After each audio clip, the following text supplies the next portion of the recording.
All right, so we are live today. Hope that we can have some people join us. I am so happy to have, this is Lynn, by the way, Midlife Carnivore. I am so happy to have David Fuzzy D Reid joining me today. So you have such an incredible story, David, and I'm so excited for you to share it with us today. And so I'm probably going to let you do a lot of talking. I've watched your channel a bit and you are so informative and so helpful. So if you could just maybe give us some background on yourself, your health history, what led you to the carnivore diet? Okay. Well, just as just a quick primer, I've actually had health issues right from the time I was a little kid. Spent a lot of time in hospitals growing up. Spent literally years on antibiotics. Spent a few months in oxygen tents and that kind of thing. So what was the reason for the oxygen tents at a young age? Pneumonia, repeated pneumonia. Yeah. Okay. Yeah, asthma, bronchitis. Yeah. I wound up getting a lot of ear infections. At one point, I had lost like 85% of my hearing from scar tissue from the constant ear infections. And luckily, my mom was a bit of a researcher and she read some stuff about vitamin E oil, and she put vitamin E oil in my ear like 3 times a day on each ear. And I got most of my hearing back after about 8 to 10 months. Yeah. Wow. So that was kind of my first lesson in that, doctors don't know everything. Right. And, there's stuff that we can do if we are of a mind to take our health into our own hands. And initially, I had my first major autoimmune disease at 13. That was the myasthenia gravis, which causes severe muscle weakness.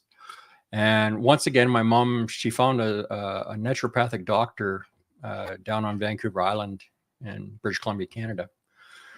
And she took me down there, and we stayed with my sister for a couple of months, and he put me on a special diet and supplements and stuff. But I was so young, so long ago, I don't remember what he did exactly. Right. I remember taking handfuls of pills and very restrictive diet. But do you remember like what symptoms you were having that led your mom to take you in and have an investigation on what was going on?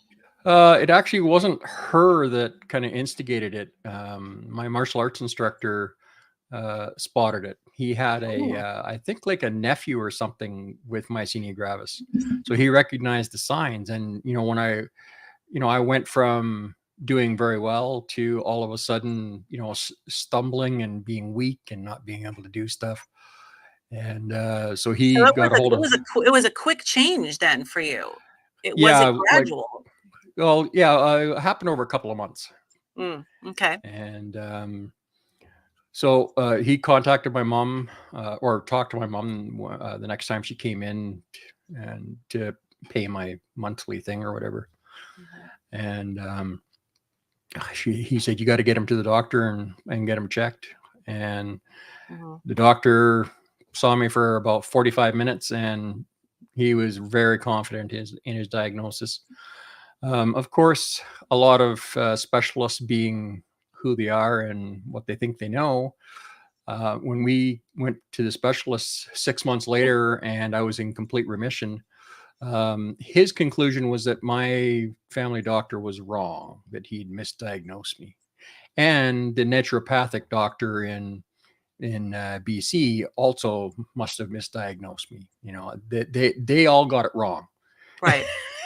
Because curing it or putting it into remission like that back then just didn't happen. It was, according to medical science, impossible. Right. And very often when you're in remission, they run lab tests and the lab tests are going to not show anything. Yeah. Did your original doctor that diagnosed you run any labs, or was he just going based on symptoms or? The symptoms I had were pretty clear. Classic.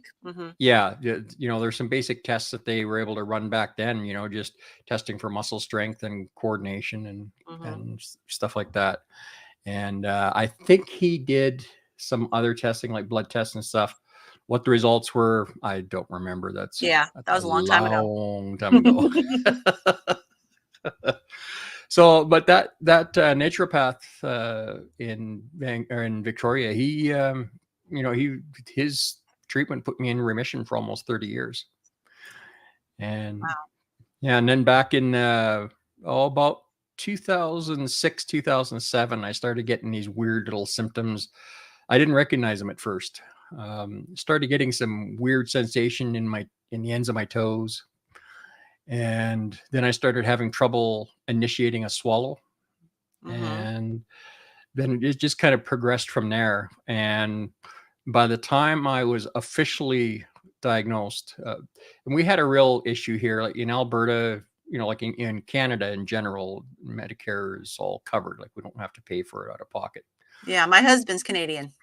Yeah, so you know the routine, but Mm-hmm. also as part of that, sometimes it can take a lot of time to get in to see specialists and that kind of thing. And then Right. because at the time I was 540 pounds, so I couldn't fit in a normal MRI. They tried, and it just wasn't going to work. So they needed to find a bigger MRI. So I mean, they were looking at ones like that vet clinics use for horses and stuff.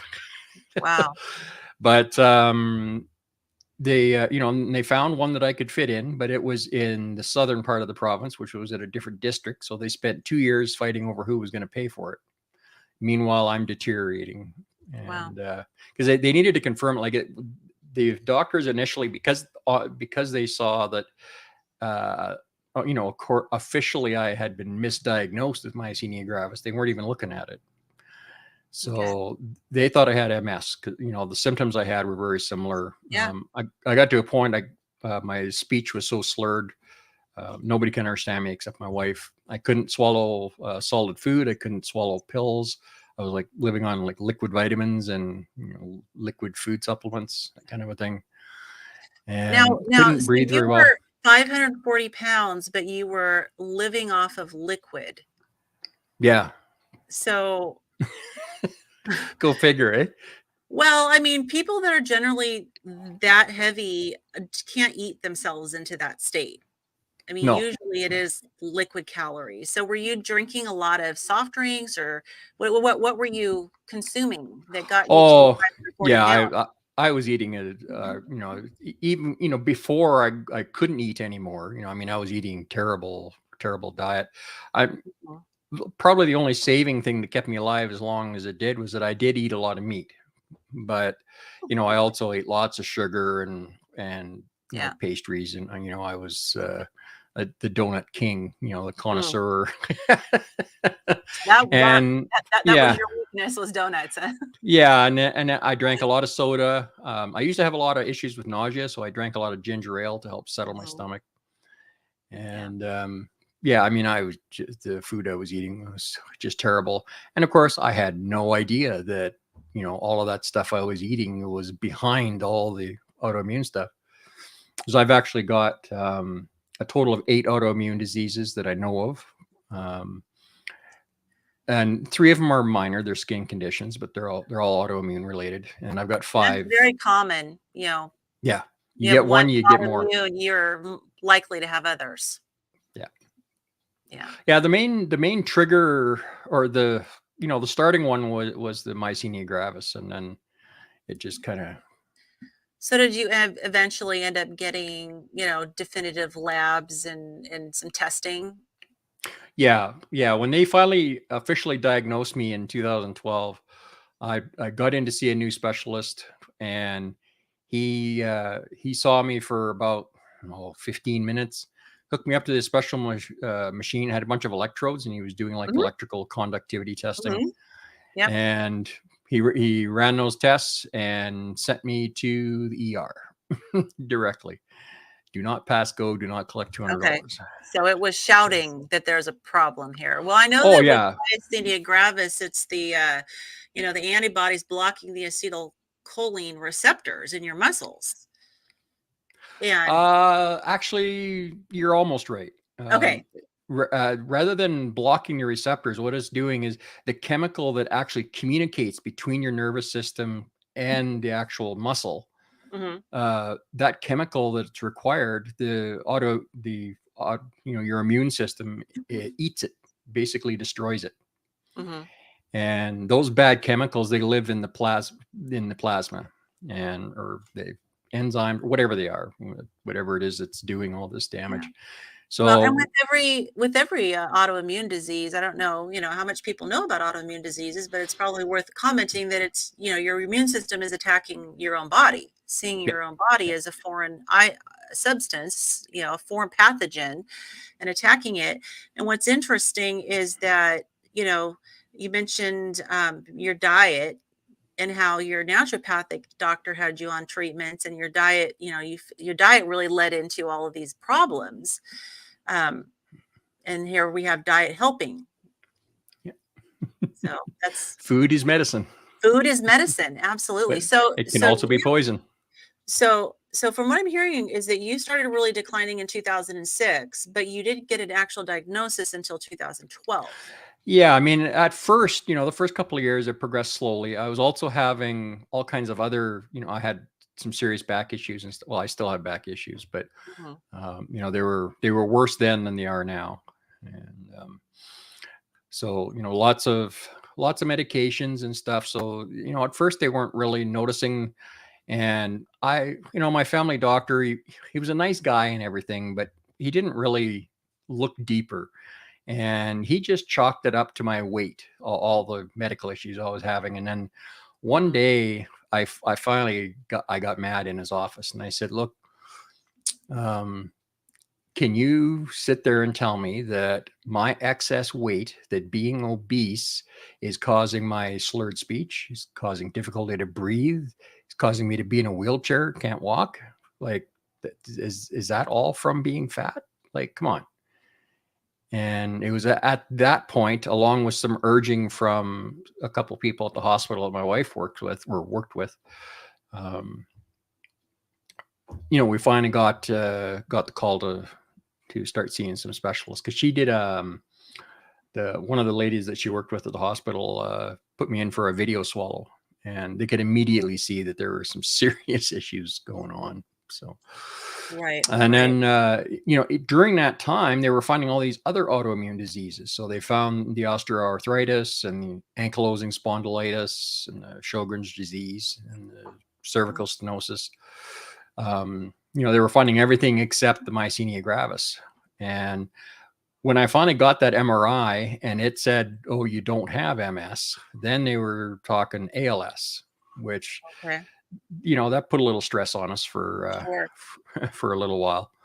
But after that video swallow, the pressure was put on, and we finally got a call to see a specialist in the big city. And we went in, and that was the first doctor I had sat down with that actually did a thorough medical history and everything. We were in his office for like 2.5 hours, and he made a bunch of notes and sent me on my way. And then we got the phone call a few days later.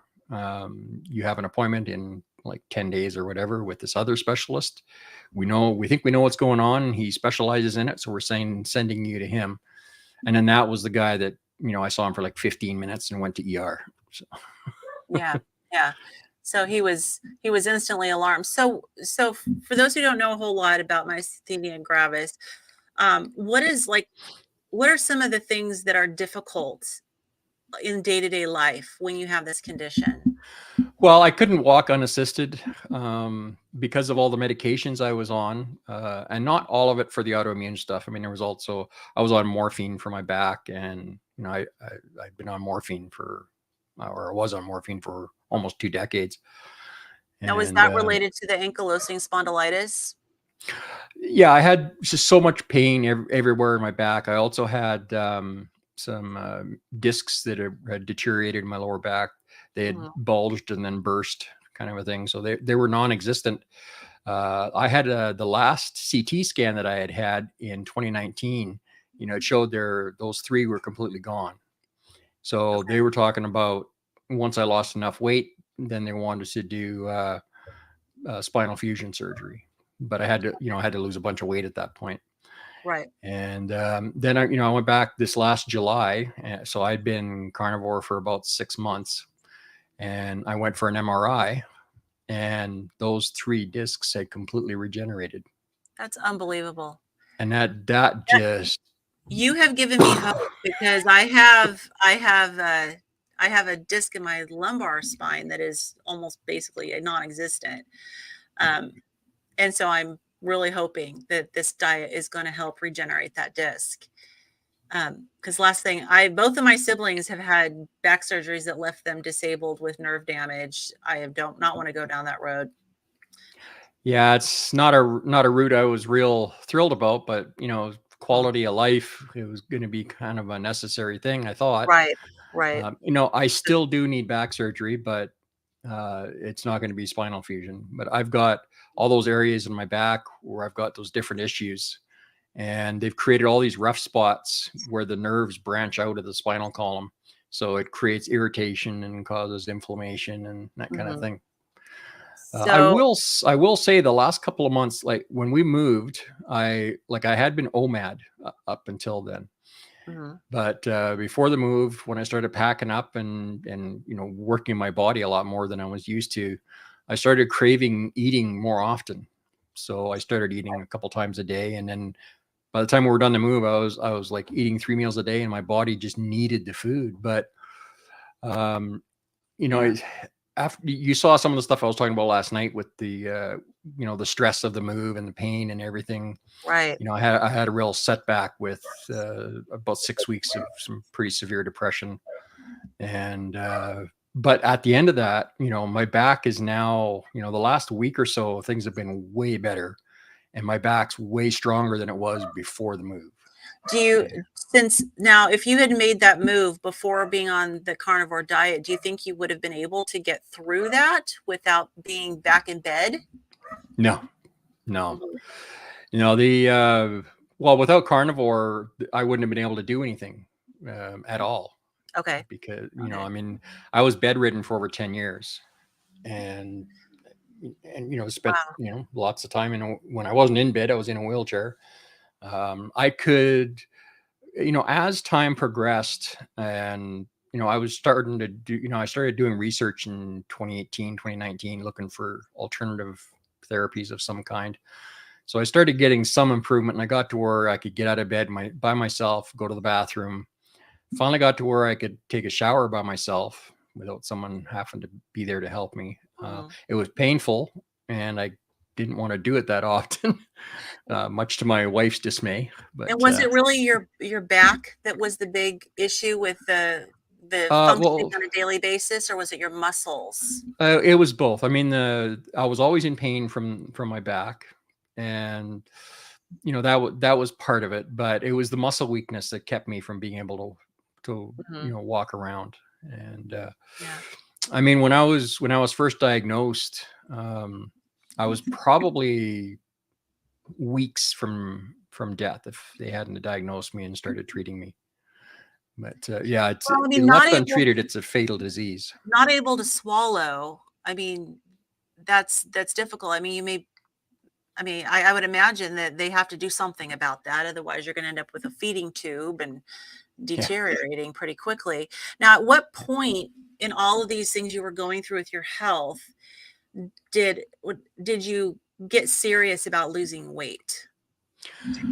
Well, in 2019, I think, or 2018, late 2018, early 2019, somewhere in there, I went keto, Okay, and I actually lost a bunch of weight. I got down to like 340 pounds.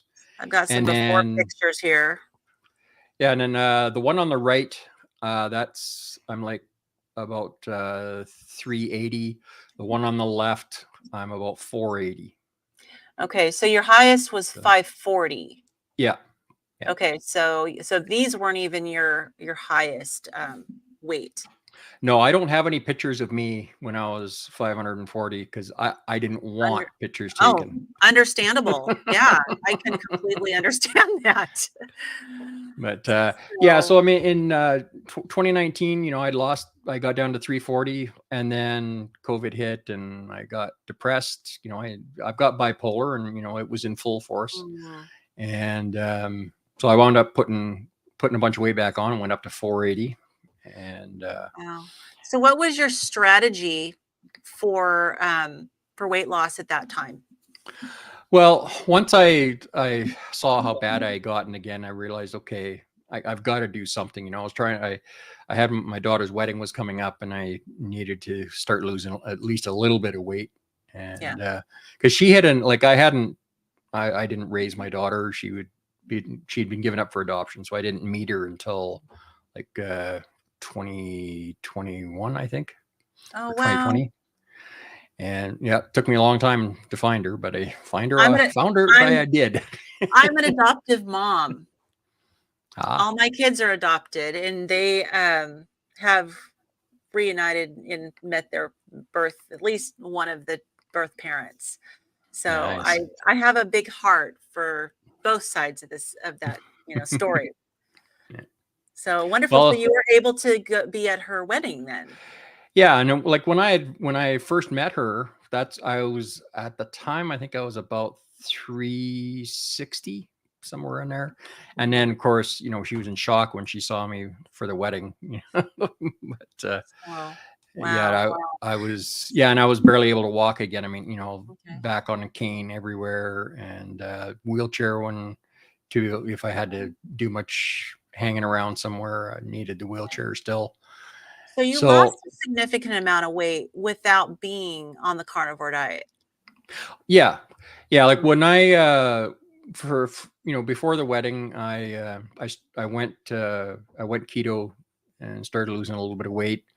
And but even when I lost, I got down to like 391 on keto this time, and then I got stuck. mhm. Okay. Couldn't get any further. Okay. And I've been hunting around for a solution. I've been doing a lot of praying, and changed how I prayed one day, and 2 days later I found the carnivore diet. And immediately when I saw the video, it was a Dr. Barry video. Mhm. And A lot of immediately, us can thank Dr. Barry. oh yeah, yeah. And I mean, initially, the title of the video was more about losing weight. So I thought, okay, Mhm. I'll check this out. But on the thumbnail, he had something about autoimmune disease. So I kind of piqued my interest. So I watched the video, and as soon as the video was done, I absolutely knew beyond a shadow of a doubt that this was for me. And and then I went on a kind of went down a research rabbit hole. I knew my wife was going to be against it, so I knew I Mm, needed to do the research and have the actual knowledge to be able to talk to her and convince okay. her.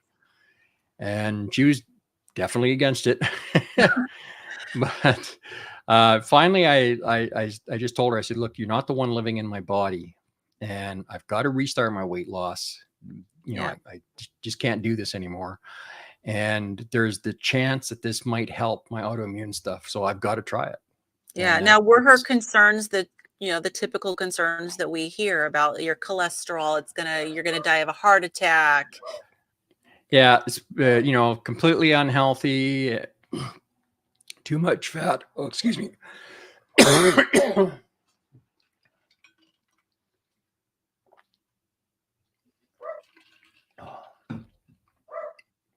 Yeah. Yeah. And the And too she much was, fat thing I mean, we know what we were told back in the 80s yeah, about yeah. fat. And the expense, she figured, we can't afford this. And I'd already done the research, and I said, look, according to what I've been studying, because we're not going to be buying anything, or at least for my side, I'm not going to be buying any more condiments, no sauces, no hot sauces like I used to get all the time. All that stuff costs a lot of money when you're always getting it, right? Oh, When you're yeah. just buying meat, you're really not spending as much as you think you would. And then we look for the sales. Last spring when we got our tax return, we went in with a neighbor, and actually he's a client of mine too. I do video editing for him. Okay. And he was doing a deal with the local Hutterite colony, buying a bunch of pigs. So we went in on it and bought a pig and butchered the pig and had a freezer. Went and bought an upright freezer just to be able to get the pig. Yeah, we actually ended up buying 2 freezers.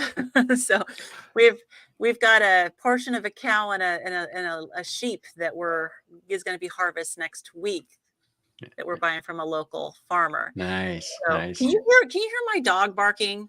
A little bit, yeah. Okay, I don't want I'm home alone, and so I don't want to just run off and grab him, but he's decided that it's a good time to bark. So I hope it's not too distracting. No worries. But yeah, so now, have you found on the carnivore diet, like compared to the ketogenic diet, what did you notice that there was a change in your symptoms? Yeah, it was almost immediate. Wow. I made like a couple of notes here because my memory sometimes this last month my memory's been not so good because of all the stress. From moving. I get it. So I have an immune disease called mast cell activation syndrome.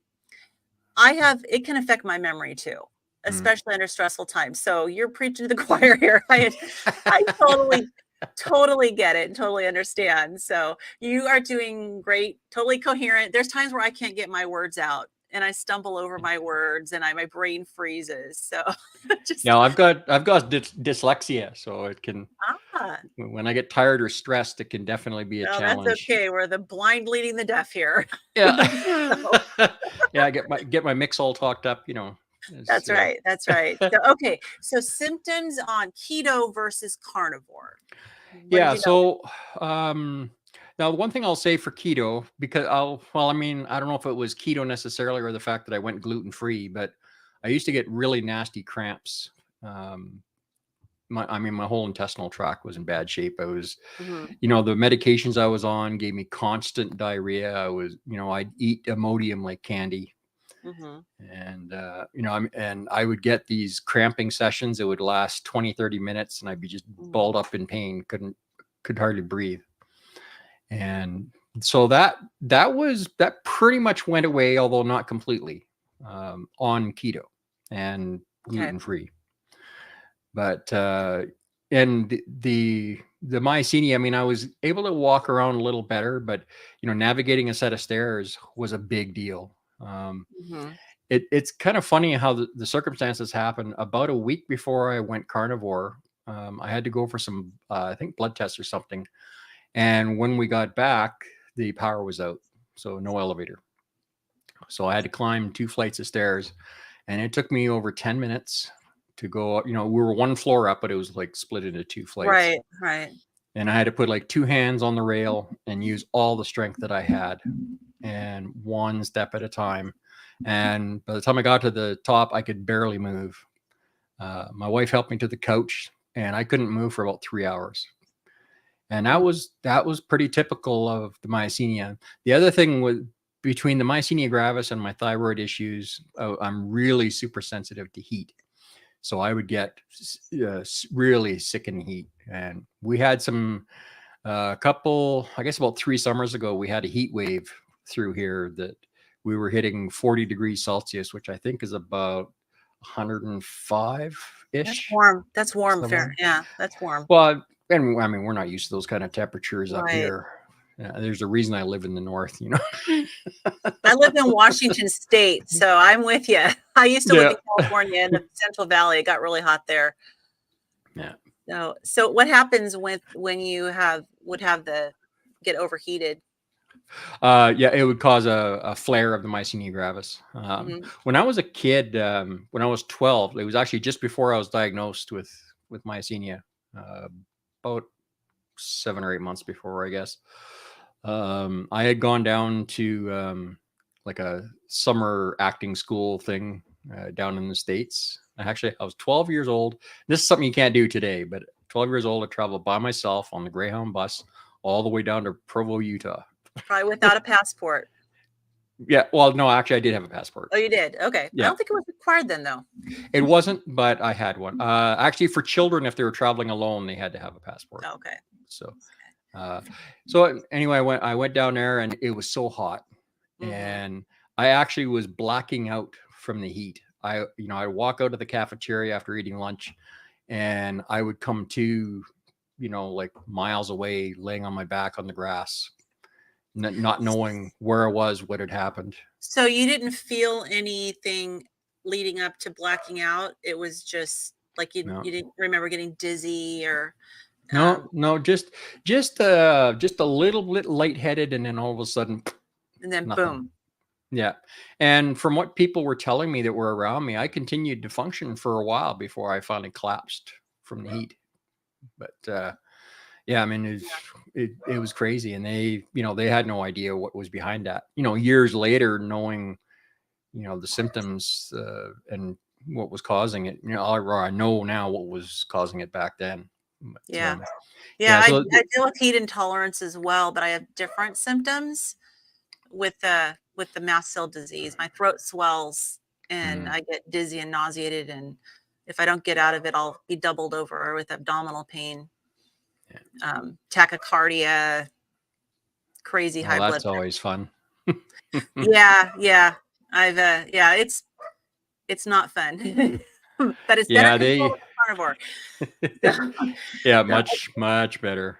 Well, yeah. just to kind of give you an idea of how fast stuff happened. My the osteoarthritis in my joints was pretty bad. Like my wrists were kind of swollen and stiff, and my hands and fingers and everything swollen. Couldn't move my hands very well, and not much dexterity for things. And within 2 weeks, I got up one day. It seemed to happen almost overnight. I got up one day, went to reach for something, and there was no pain in my hands. And I was like, "What? Wow. Hey!" So that was just a couple weeks after going carnivore. Yeah, a couple of weeks in, and then I'd been carnivore 3 weeks, and I had to go for some more blood tests for a different doctor, for my neurologist, and another power outage that day. We knew it was coming. It was planned because they had to fix what had broken the first time on the first power outage. But they had to kind of jury rig to hold it together. Mhm. Parts came in, so they had a planned power outage. I had to climb the stairs again. So this was 3 weeks carnivore. I went up those stairs like a normal person, right beside my wife. No issues. Got to the top. I was out of breath because I'm terribly out of shape. So many years of bedridden, the muscles tend to atrophy a little bit. Right. So, I mean, no, I was huffing and puffing, but 10 minutes later, I was fine. And And so with your wife, has she seen the change and kind of changed her mind about carnivore? that day, I mean, Wow. she was impressed when the pain in my wrists and hands went away. Right. She started to think, well, maybe there's something to this. But when I walked up those stairs and was still walking around 10 minutes later, she was thinking, oh, okay, well, I'm okay with this now. But she Yeah. wasn't willing to try it herself for the Yeah. longest time. And I mean, she's definitely upped her meat intake. She told me a couple of times she was going to go full carnivore, and then those sugar and pastry addictions kick in, and she loves her fruits and berries. And It's hard, and I get it. Especially if you don't have the like really severe illness that could be life threatening. It's hard to get past that. And so I understand that. And everyone has to kind of get to the place in their own life where they're ready to make changes. And sometimes it takes baby steps, yeah, you yeah, know. exactly. So, I mean, now with you with an autoimmune disease, have you found that you are able to eat pretty much anything that's carnivore, or have you had to, avoid certain things? Uh, well, I found that eggs are a no go for me now. Hmm. The last few times I've tried to eat eggs, some of them were like scrambled eggs, and they made me really nauseous. And then my wife made some pickled eggs a little while ago, and oh, I love pickled eggs, and they were so good. But they actually brought back that cramping in my intestinal tract. Have you And tried just egg yolks? no, I mean I don't like eggs enough to to Not really worth try and it. find ways to eat them. It's not worth the squeeze for me. No. Yeah, I know egg whites are high in histamine, and so a lot of people do, and egg yolks are low histamine, so a Right. lot of people struggle with the egg, the egg whites, and yeah, and so, but you do okay, because I know a lot of people on with autoimmune diseases have to do like a lion diet. I mean, I have to do a lion diet, Yeah. um, but you haven't found that you've had to go that far. Well, I will say that I do better when I'm eating beef. Like Yeah. my weight loss is better and I feel better. Um, I'll eat pork, but I got to keep it, I can't eat too much of it at once. If we have like a pork roast or a bunch of bacon Mhm. or something, then I have to stay away from it for, a few days or a week or something. So, and Yeah. once we're done with the pig, we've got a few little roasts left and some pork hocks, and that's about it. When that's done, we're not getting any more pork. It's going to be ruminants only from this Mhm. point on. Do So, you eat because lamb? I oh, I love lamb. My wife hates it though. Oh, it's a different lamb. My gut loves lamb. I've definitely, so me, lamb and beef are the thing, are my things that that's all I eat is beef and lamb. Um, so interesting. So how has your digestion been on the carnivore diet? It's been really good. There is the very odd time if I if I get a little too carried away with adding some butter or something, that I might get some heartburn at Okay. night, but it's very rare. Um, Okay. which is a far, far different thing from the GERD I used to have way back when. The Right. mycelium actually caused it, the muscles at the top of the stomach, the pyloric sphincter basically stops Mhm. working properly. So it would let the acid gas up into my mouth, and my Yeah. teeth literally melted. So it I, just I'd be stays eating open. something, and a tooth would break off in the food. Like, it was Oh my crazy. goodness. Yeah. Wow. So I finally just went. I went to the orthodontist and I said, Just take them out, and I'll get false teeth. This is ridiculous. I can't deal with So you've this got anymore." dentures now, but Yeah. but do you find that you don't have that acid reflux anymore? No. Yeah. No. Like I say, occasionally, I've had a little bit of heartburn, maybe half a dozen times since I started carnivore, and yeah, Mhm. it's just not really a thing. All the gut issues went away. I just Yeah. Now unless I eat something I shouldn't. some people worry that they're going to get constipated if they go on the carnivore diet. Mm. Do you ever have any problems with that? I eat enough fat that my stools are usually fairly loose. I've also been dealing with my thyroid. My thyroid's in pretty bad shape, so I didn't want to go on medication, so I've been treating it with natural supplements. So you've been dealing with And hypothyroidism? yeah, hypo, yeah. Hmm. So which can cause some fairly bad diarrhea, can spike your triglycerides. So Right. yeah, in my last couple of tests, my triglycerides were right through the roof. So So and what does I'm your doctor think? I mean, does your doctor give you a hard time about being carnivore when they look at your labs? Yeah, my family doctor, just when he looks at my labs sometimes, especially after I'd been carnivore about 3 months, he looked at the labs and he didn't know what to think because, my A1C went from 6.1 to 5.3, but of course my LDL cholesterol was through the roof. Now, And was there any discussion of doing further, testing to break down and see what kind of LDL cholesterol you have, whether it's the nice big fluffy particles or the more I dense tried ones? talking to him about that. He didn't want to hear it. He, they in Canada, they're kind of, especially in Alberta. It's one of those provinces where the Alberta Medical Association, they kind of control what the doctors can and can't do, the kind of research they're allowed to even look at. Mm, And so even if he wanted to, he couldn't really go look at the research anyway.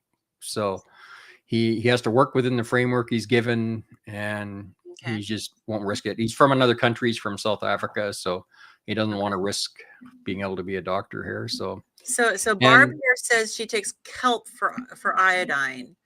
Um, Do you supplement anything in your Uh, diet, or do you I am dietary supplementing. added? I'm taking like every morning. I do up like I heat up some distilled water, and then I put in some a teaspoon of ginger powder, like powdered ginger root, Okay. and a tablespoon of raw apple cider vinegar, Bragg's specifically.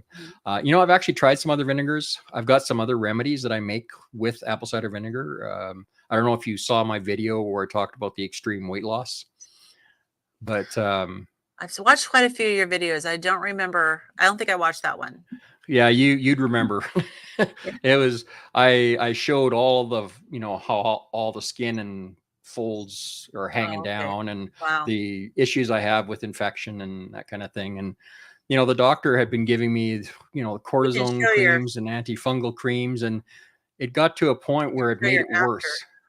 Yeah, it it absolutely started making it worse. It got resistant, and then it started feeding off of it. So I knew I had to look for a natural solution. I tried a few different things, and what I discovered that works extremely well is I take a really good hand cream. It's called Renew. It's from a company called Melaleuca. I use that too. And oh, it's wonderful It's stuff. it's the best. So I take a container, and I put in 2 parts Bragg's, and then I almost fill it with the Renew, and then I take like a little mini whisk and I spin it back and forth to mix it up until it's Okay. all well blended, and then I top it up until the container is completely filled to the top, and then finish stirring it up a little bit more gently. And when you first mix it, it's really watery, but when it sits for a few hours, it gets really thick, almost like a paste. Interesting. And I apply that, and it heals it pretty fast as long as Wow. I'm using it fairly often. Now, do you And have videos on your channel about these remedies that you use? yes, yes. So now for those who watch this, I have links to all of David's social media in the description for the video. So you definitely need to check him out. Let's take a look here for a moment. And this is your after, which is amazing. Look at, the difference in your weight. But let's talk for a moment. I've got another thing here about your psoriasis. I don't Oh, know yeah, if people can yeah, see this, but you had quite an outbreak here. Um, yeah. And this and was a good day. that was a good day. Yeah, So yeah. what has Carnivore done for your psoriasis? Well, the psoriasis, I've got some numbers here. I guess I don't really need to look at them. Like my psoriasis is about 95, 96% gone. Just a Mhm. tiny little bit. I had a flare during, after the move with all the stress and everything. A lot of it came back, but it's pretty much gone again. And I had a big patch of eczema on this arm that had come back, but it's Mhm. gone again. Yeah. And I used to have eczema in quite a few different spots around my body. But Yeah. once I went keto, that started to get a little bit better.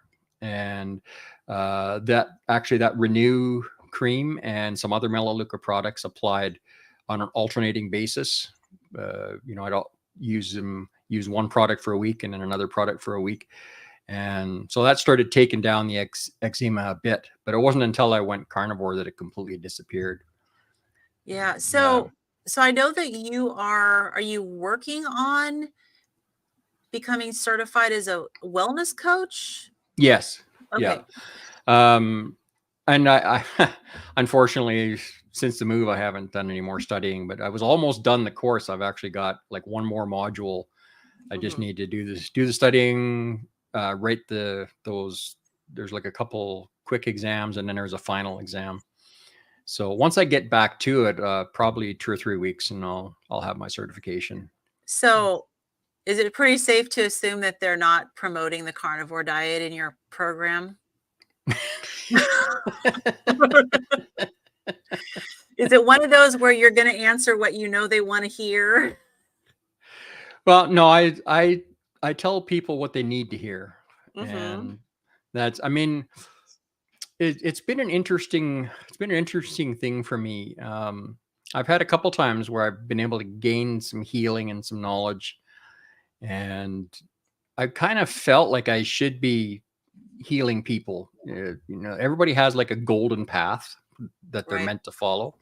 Right. And I think helping people heal is maybe part of that for me. And within a couple of weeks of being on Carnivore and seeing the results, I knew that I had to be sharing my story. And it was very clear to me within days of starting it that the healing I was starting to see and the results I was getting, it was my responsibility to share them with other people so they could get healed. Right. So I've done the best I can with that. Like a lot of people, when I first got into it and was getting good results, I talked about it probably too much. Well, not probably, I talked about it all the time, but I kind of became a carnivore evangelist, I guess.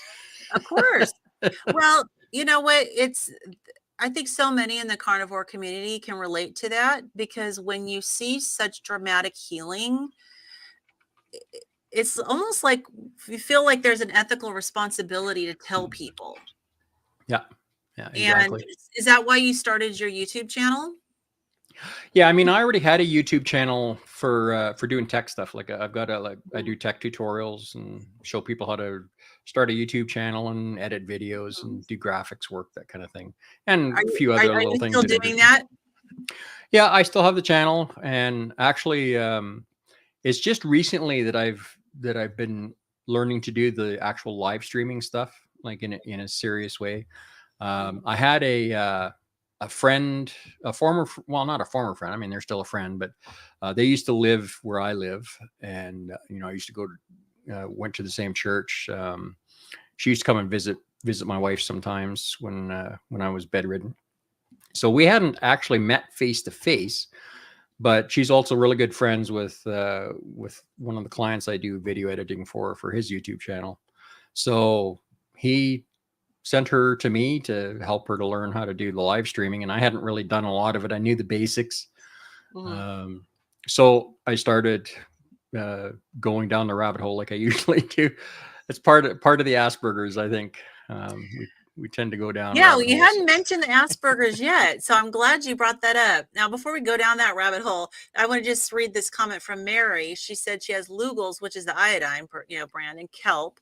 She switches around. Bought the kelp till Lugol's came in the mail. Have you used Lugol's iodine?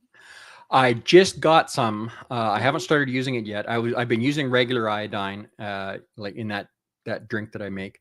I also take NaC and selenium.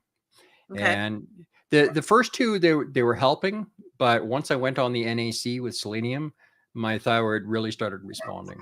I may have to do that because iodine, I bought the Lugol's iodine and I started adding some to my water, but it has very, very high histamine, and it instantly my throat starts to swell. So I'm going to have to figure out what to do, because on the Lion diet, I'm really not eating those foods that have a good dietary supply of iodine. So I don't know, maybe you can give me some advice. Yeah. But Well, I'm wondering you if I have have to to be add fish or something back.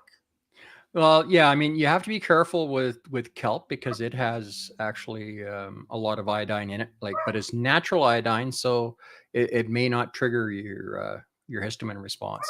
So Yeah. just be aware if you take kelp and you have an issue.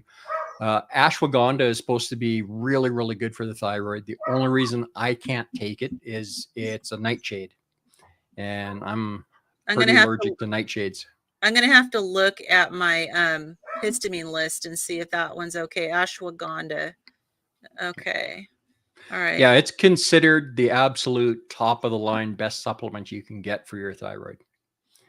And And I was is it kind of does it work kind of like the iodine does with your thyroid? yeah, apparently. Because I know that Also, everyone says iodine is essential. You have to have iodine for your yeah, thyroid.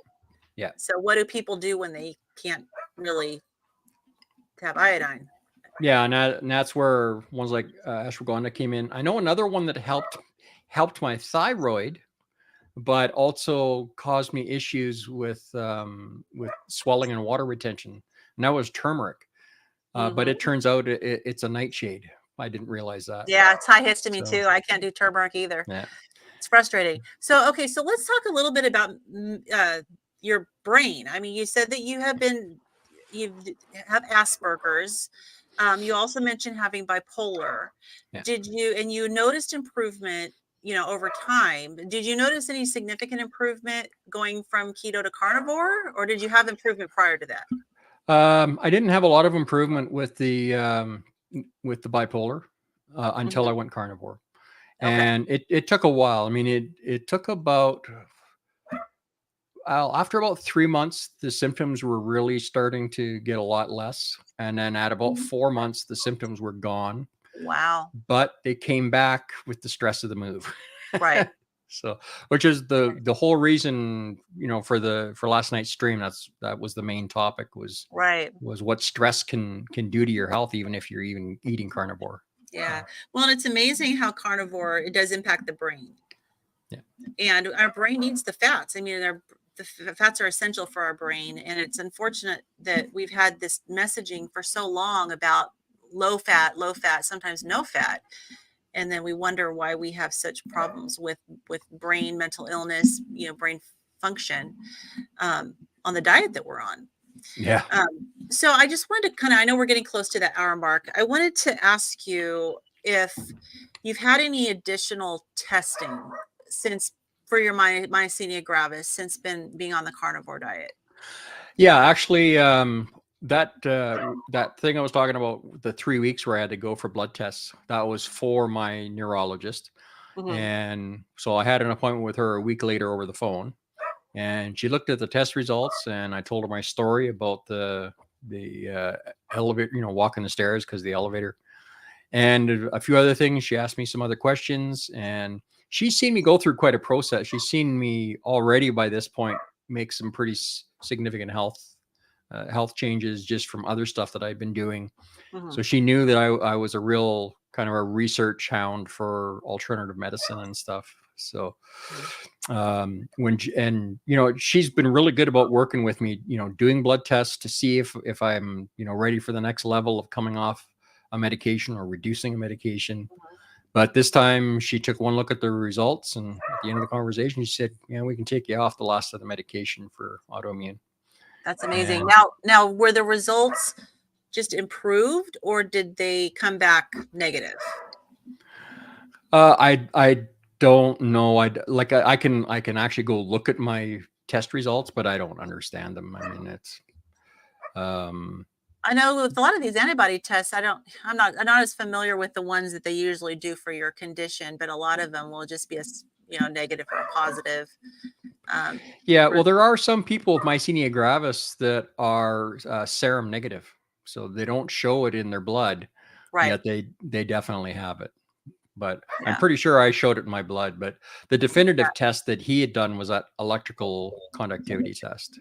Yeah. And now, is there a plan to repeat that test?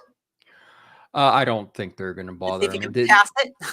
Yeah, I mean, they can tell by the improvements I've made in the blood tests that I don't understand the blood tests, but according to the neurologist, she even sent a letter to my doctor because I was, before I got the MRI, before they would even do it, because of the possibility of surgery, or the probability of surgery, I guess.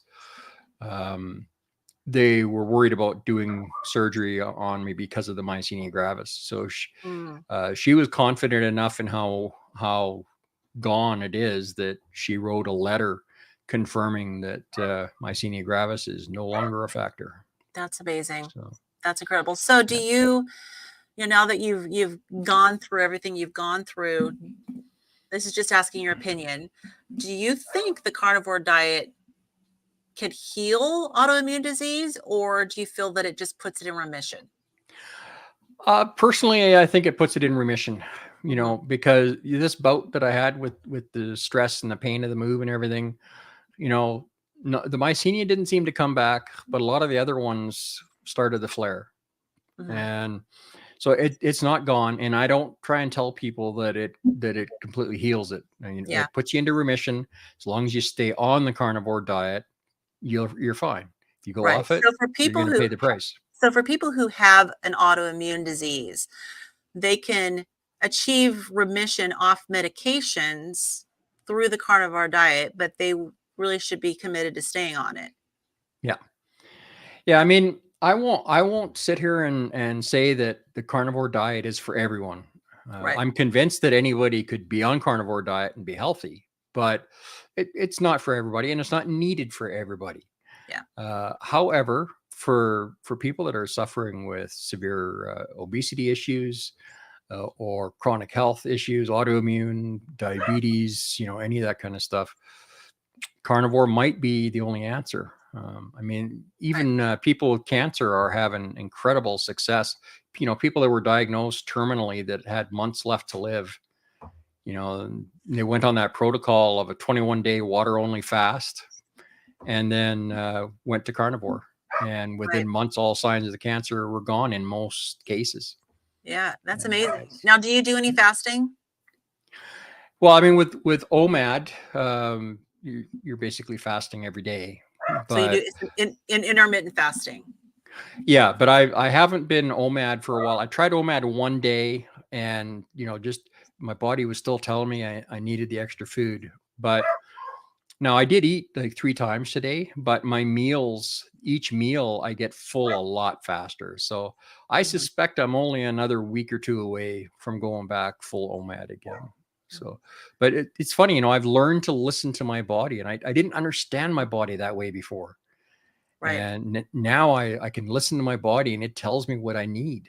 And, if something tastes good, as long as it's not like processed foods, but if something is tasting good, like meat or salt or whatever, if it's tasting good, my body wants it.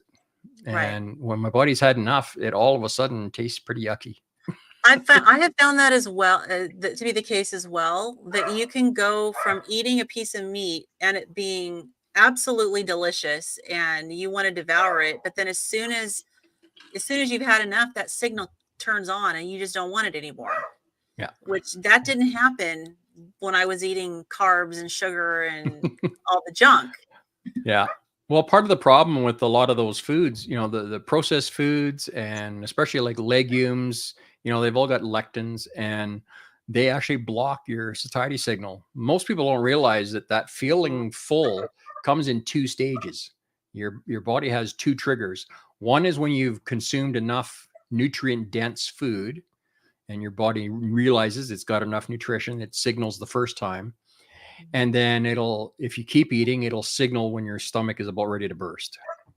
And because of the stretch, the stretch receptors. Exactly. And it's that first satiety signal, that first trigger when you've had enough nutrition, that gets blocked by the standard American diet, all the junk food, with the lectins and stuff. And that's why obesity has become, or part of the reason obesity has become such an epidemic. People don't know when to stop eating. Well, you're not getting all the nutrients. No, you're not. And so, what we have all experienced is that our body doesn't tell us we're full until the stretch receptors kick in, because we're just gorged ourselves. Yeah. And then we're finally ready to stop. Some of us longer than others. But so at this point, how much weight have you lost? I'm down a total of about 215 pounds. Wonderful. So, that's that's a whole person. Yeah. It was funny, when I was just before the move and I was still OMAD, I was actually starting to gain, like a pound or 2 a week, every week.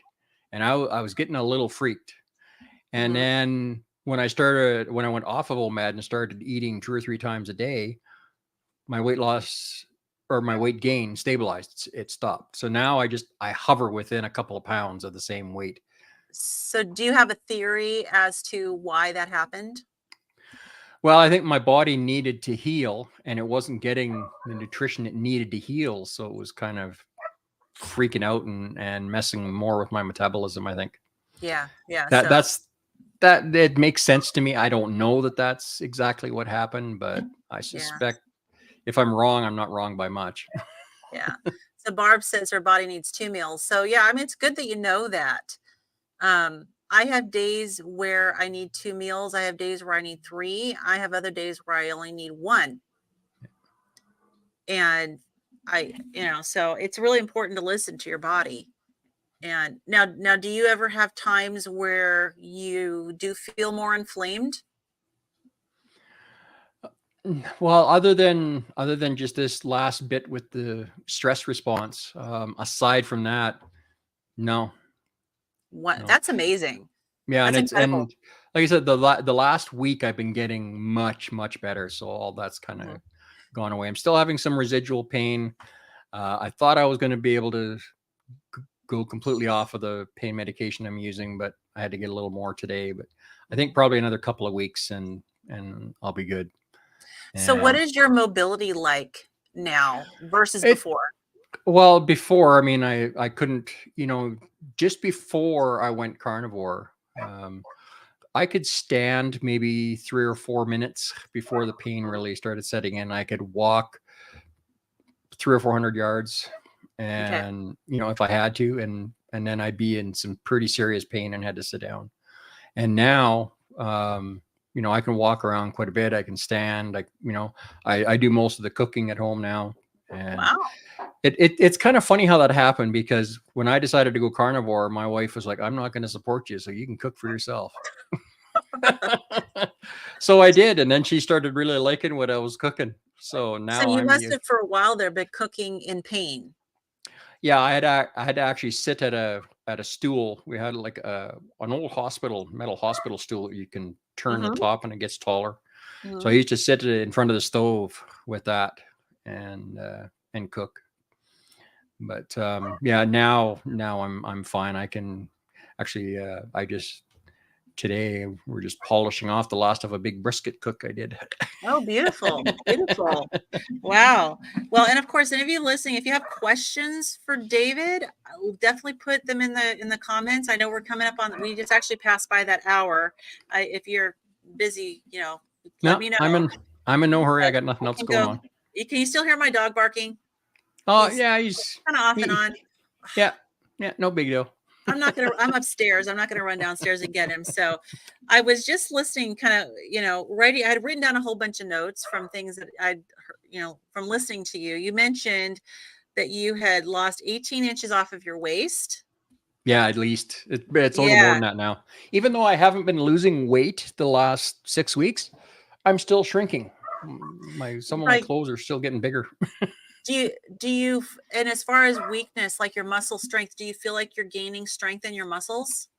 Yeah, muscle strength isn't the issue right now. Mhm. I mean, I'm not a strong person now because of, Mhm. I still have lots of muscle rebuilding to do. But I Mhm. mean, I've got a membership at the gym, but my back was just too bad to go. But I think the 6 months is up. I've got to, I think, renew before I can go back. But I've got all the paperwork. I get it for free because right now I'm on disability. So Okay. I get a free gym membership. It's a really nice gym too. It's like a big sportsplex. It's got like the swimming pools and hot Oh, tubs and nice. So you could multi. even do pool exercise. Yeah, they've even got like an indoor track and Nice. yeah, yeah, and they've got weight training equipment and stuff. I mean, back in my 20s, I used to do a lot of weight training, rode a lot of mountain bike. I was in really good shape, drove tow truck, and and then the diets I was eating started catching up to me, and I didn't Yeah. realize at the time that I was starting to get arthritis, which it was causing so much problems in my neck. I had to stop riding mountain bike. So Yeah. Yeah. Now, Mary wants to know, do you have an exercise regimen? at this point, no. I was doing an exercise program like over Zoom. It was like a government run thing to help people rehabilitate after illness. Mhm. And I was doing pretty good with that. But then we had a bit of a hot spell. And this was before I was on carnivore. So Mhm. it triggered a lot of issues and I had to stop the program. But Yeah. I'm definitely a lot stronger than I was. And Good. yeah, I've got plans by probably the middle of this month, like the 15th or the 16th. I'll go in and renew my membership and get a little tiny workout in, even if it's only 10 minutes on a recumbent bike or something. Well, and hopefully you can do a little bit of, like weightlifting and maybe some resistance bands, something to help, build up those muscles. And Yeah, 10 we've got years, some 10 resistance years in bands at bed, home. But 10 years in bed. I mean, that's significant. yeah. Which 10 years, do you have like dates of when that was? Yeah, from about 2009 to 2019, about, so full 10 years.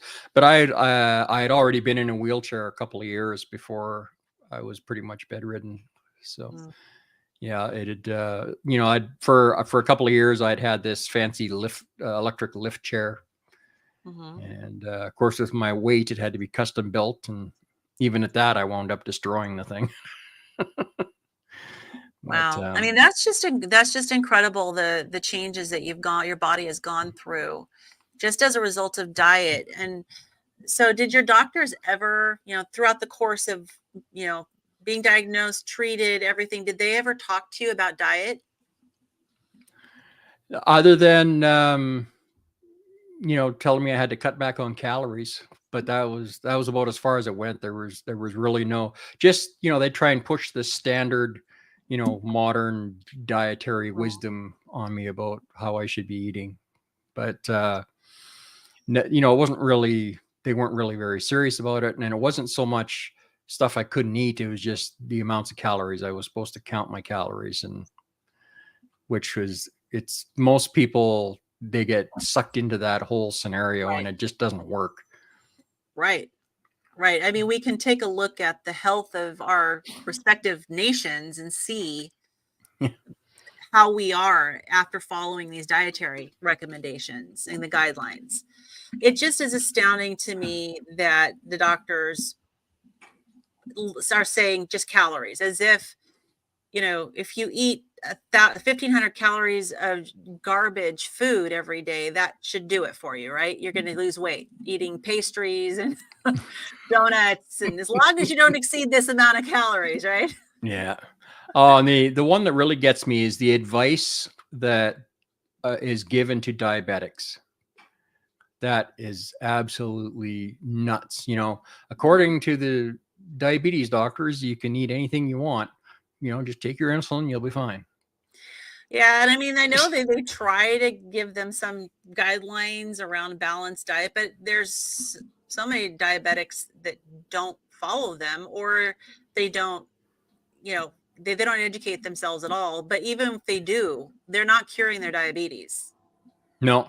They're just No. adjusting their insulin, levels. And Yeah, yeah. So exactly. Barb says that she's been 95% carnivore for 15 months now, and loves hearing Nice. testimonies, keeps her grounded. Yes, I agree, Barb. It's like this is such an amazing carnivore community.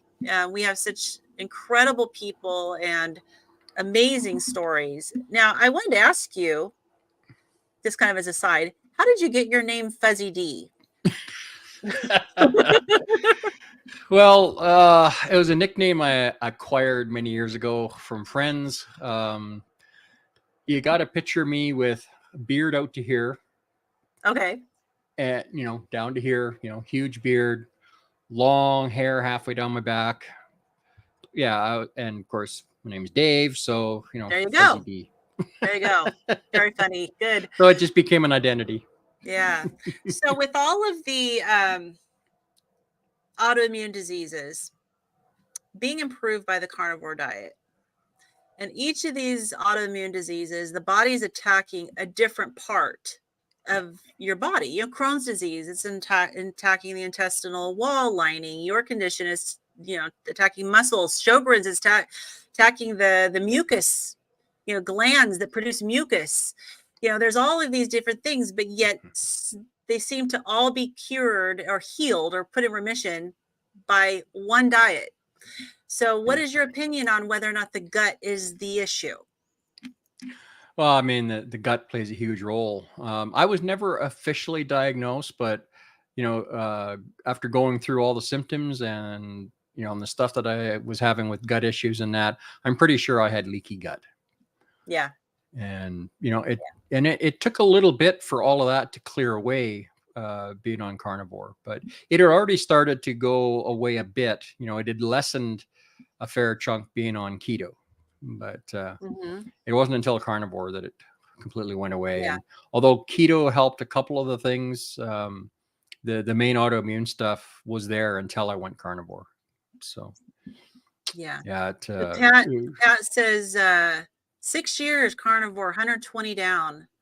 nice. Wow. Pat, do you have a YouTube Nice. channel? I'd like to hear your story. Maybe we can get Pat on here. She also says Fuzzy Wuzzy was a bear. Got a lot of That's what my comments mom here. used to say to me all the time growing up. Yeah. So let's go through some of these comments. So Dave, congratulations on all you have accomplished so far. Just amazing. Yeah. Thank you, Mary. Yep. And Barb says, awesome, Pat. I'm down 90 so far. Wow. This is Nice. amazing. Good job, Yep. Barb. A lot of let's see. Woohoo, Barb, congrats. And then we've got, they're talking amongst themselves. And let's see, Pat, I'm just in 15 months and 60 to go. Pat says, no, Polo, I'm shy. Okay. Well, I'm glad you're here. It's true. It's not, I was really nervous starting a YouTube channel because I'd never done that. It sounds like you're probably a little more comfortable because you do a lot of audio visual stuff. It was hard for me because putting yourself out there is hard. And especially when you start throwing those before pictures out there. Well, let me tell you, the first few videos I did on my tech channel, the content, the information I was giving was good, but the quality of the videos was really, really cringe. Probably the first 30 videos were terrible as far as production quality goes. But, 400 or 500 videos later, production quality's, improved a little bit anyway. I think you work all the kinks out of it.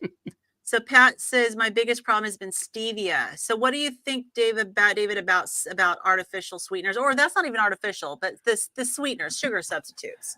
Well, what I've discovered for myself, like I had read about it and, I knew it intellectually, but I've seen the evidence for myself that when you eat something sweet, whether it's got actual sugar in it or not, if it tastes sweet, it triggers cravings and it bumps your insulin level because your pancreas has no idea that it's not sugar. Your body tasted something sweet, it sends a signal and it produces insulin, and then that's going to cause insulin resistance or keep the insulin resistance going that you've already got, most likely. And you're still going to have issues with your A1C levels. People think because it's not sugar per se that it's healthy, but yeah, when I first went carnivore, I was trying to use these juice drops that were for my water that I'd been using. I kept trying to use them, and it was, after about a week on carnivore, that stuff tasted so disgusting. It does. It starts to taste sickeningly sweet as well. I know it was really strange for me that I actually got over my sugar craving by drinking San Pellegrino. For some reason, it tasted sweet to me. And even though there's no sugar, nothing in it, it's just mineral water. Yeah. But that may not have the same impact on other people, but that was just a kind of a weird revelation for me. I've heard other people talk about some of the benefits of mineral water. So I don't know if it satisfies maybe some of those minerals in it, maybe satisfies what you're craving. And maybe it's, maybe that sugar craving can be satisfied by more than just sugar. It took me probably a month before I stopped having massive sugar cravings.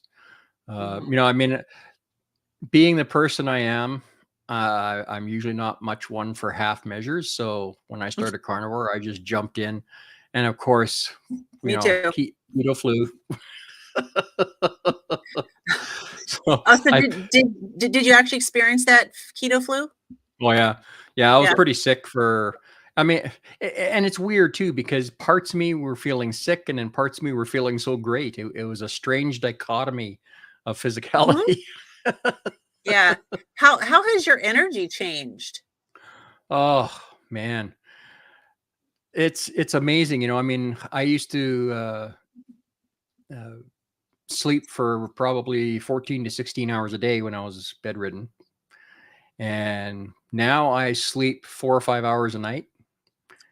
Wow. And I really don't need any more. It is so strange. You know, I mean, it's about the same I was sleeping before I went carnivore, but I was always tired all day How much of that and was do you would think was take a nap. depression? How much of that do you think was depression versus your medical condition, your other medical conditions? Uh, I'd say it was probably 40% depression and Mhm. the rest health. Yeah, like physical health. Yeah. But I mean, being ill is depressing. yeah. You Yeah, know, and then, you know, add the bipolar on top of that. And, you know, I mean, right. I had some periods, you know, some pretty dark days when I was bedridden. And to be perfectly honest, if I'd have been physically capable of committing suicide, I probably would have. Mm. But I did, you know, I couldn't Well, do it. But thank and God but you I couldn't. weren't. Yeah, and I couldn't continue to live like that, and I Yeah. refused to continue to live like that. So I realized the doctors aren't helping me, so I've got to help myself. Yeah. And Well, started. obviously, God has a plan for your life. Did we lose you, David? Yeah, no, Oh, there we I'm go. still here. Oh, Yeah, yeah, a little pause there. So, yeah, so no, I mean, it's good. Now now look, you're reaching out and helping other people. You know, so okay, so Pat says I started my first year keto, then transitioned to carnivore, now doing lion for the most part. Yeah, that's me. I did yeah, keto for a couple nice. of years a while back. Now I'm like, just give me my rib. Yeah, exactly, exactly. So, yeah, well, I mean, it's amazing that, you were able to get through all of the bipolar disorder and everything and being bedridden all that time and come through on the other side with so much healing. That I mean, I strongly believe that, God has a plan for each of us. Yeah, I just You wanted to know. mention to Pat, you know, she says I ribeye, but you really need to try either, well, try both picanha and tri-tip. Blows a ribeye out of the water. What's picanha? Picanha is cut from the very tip of the sirloin strip that you would cut New York steaks from. So the top cap that has like Oh, that this round like a cap sirloin fat. cap. Yeah, it's basically the sirloin cap. That's Yeah, I've picanha. actually tried that before. I Oh, made and one of it's those. How do you cook it? I cut it into nice steaks and air Okay, fried it. and air fry it. And just killer. You know, if I've got the steak that's a little tougher, I'll probably sous vide it for 2.5, 3 hours and then sear it. Yeah, that's what I But do. I I you know I I've had some really tough cuts of meat that I've sous vide for like 48 hours and then it comes out pretty tender. Oh, yeah, That it's amazing. Yeah, that brisket I just did, I cook it the same way as far as temperature progression goes and cook times Mhm. and stuff that those pitmaster guys do with like the big offset smokers and stuff. So I do like the same cooking routine. The initial cook takes like 8 or 9 hours, and then it gets put in Wow. a hold, like what they call a hot hold, 150 degrees Mhm. for 18 hours, and it Wow, comes out so tender that it literally will fold over on itself when you try and lift it up. You got to lift it up carefully with both hands. It's that's just a big amazing. big pile of jello. Now, do you have cooking videos on your channel? I do. Yeah. Excellent. So go to And his channel, watch yeah. his cooking videos. Now, yeah, I've got a great recipe on there for a fermented butter mayonnaise. It Oh, actually wow. tastes like Miracle Whip, but there's no oils in it, of course. It's just butter and it comes out. You actually add a little kefir to it, Okay. and just enough to initiate a fermentation response. Because for those of you who make your own mayonnaise, you know that it only keeps for a few days in the fridge. You got to Yeah. use it up. But when you ferment it, it'll keep for months in the fridge. Yeah, I used to make my own yogurt and I would add I would add probiotic capsules, empty the capsules out into the milk, and I'd make the yogurt in my Instant Pot. So it's kind of the same process. So let's see. So Pat will not eat rare meats. Do you eat rare meat, or do you have to cook it a little bit more? I like medium rare. I usually cook, like when it comes to steak, I usually cook it to 129 degrees in the air fryer if it's a good steak. And then I leave it in the air fryer after it's done for about 5 minutes. And that gives it its rest. And then carryover cooking brings it up to the perfect 135 degrees. Mm-hmm. And the one thing that they've discovered when they started doing a little research on nutrients that are left in the meat as you cook, the more you cook it, the more nutrients are destroyed. So if you eat a steak that's well done, it's not as healthy for you as a medium rare steak is. Mm-hmm. So, yeah, I know for me, I struggle with rare, but I'm working on trying to slowly, gradually acquire my taste for it. Now, do you have a preference, grass fed or grain fed? Does it matter, like as far as what you purchase? it's a different flavor profile, and I like them both. When you're eating something that's grass fed, it's got a little bit more of a wild taste to it. I noticed that. Because like I eat a fair amount of moose and elk and venison, that kind of stuff. So I mean, I've eaten all kinds of things. You wouldn't believe the stuff I've eaten. But yeah, I just try to go for fatty, for fatty meats. Yeah. And, well, and when it's grain fed, it's got more fat, so you get that fat flavor more in a grain finished animal, as opposed to a grass finished animal. So. Yeah. So Barb says when she was disabled and depressed and diabetes, she used to sleep like you before carnivore, which God led her to. So, well, a lot of us have that. We get so desperate, we start to pray for answers. Yeah. And then, I mean, prayer has been a big part of my life for many years. And, it's what got me through it alive. And it's kind of funny because I prayed pretty intensely for many years, had some blessings done, laying on of hands kind of thing, for healing. I was looking for a direct, immediate healing, like the miracles you hear about in the Bible. Right. And I was, one of the blessings I was actually told, no, you're not going to be healed. That is just not in the cards. It's not God's will for you. So I was kind of resigned. And then I'd watched a talk by, a church talk, and it, something in it twigged in my head, and I changed the way that I prayed. Instead of praying for healing, I prayed to be led to a solution to my health issues and weight loss issues. 2 days later, I found the carnivore diet. Wow. I mean, that's a pretty immediate, direct intervention. Yeah. Yeah, absolutely. And I mean, and God has intervened in my life a few times. When I had back in 1986, I had a really bad motorcycle accident. Most people probably would have died. If circumstances hadn't been absolutely perfect, I would have. A guy broadsided me with a station wagon. I was on a motorcycle. Oh, wow. He ran a stop sign and T-boned me. And there was a lady that had been working on the rig. She was a first aid attendant. She had just got off the transit bus. She was coming home from working on the rigs.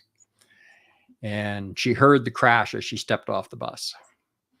If she hadn't have been there, I probably would have died. And on top of that, there was 2 cops sitting in a car at the intersection when the accident happened. Wow. Because there were no cell phones in 1986. I mean, there was the occasional rich person that had a car phone, but yeah, I'd use a car phone at work a couple of times, but cell phones, they certainly didn't exist back then. And, normally it takes a while for an ambulance to get there, but because the cops were right there, right. Wow. They radioed for an ambulance right away. Ambulance was there in less than 4 minutes, but the reporter still beat them.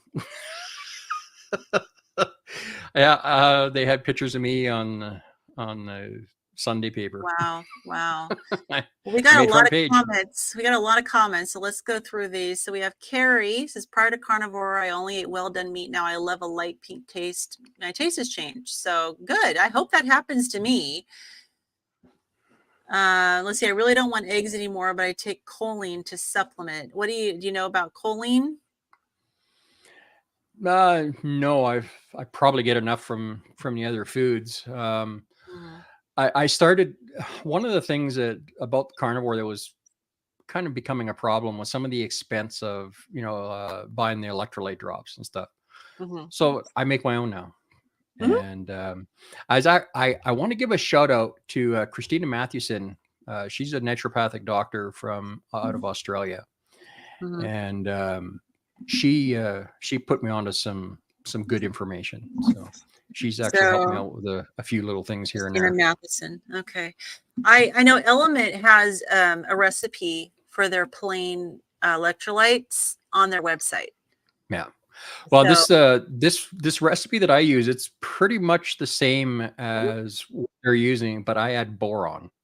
oh, you add And boron. And what's the yeah, reason for adding the boron? it helps your body absorb the other minerals and nutrients better and use them better. Okay, It kind that's of, good to know. yeah, it just makes it all work a lot better. It's pretty helpful. So Okay. So Pat says she takes leucine and I taurine to noticed. help with digestion of proteins. Let me see if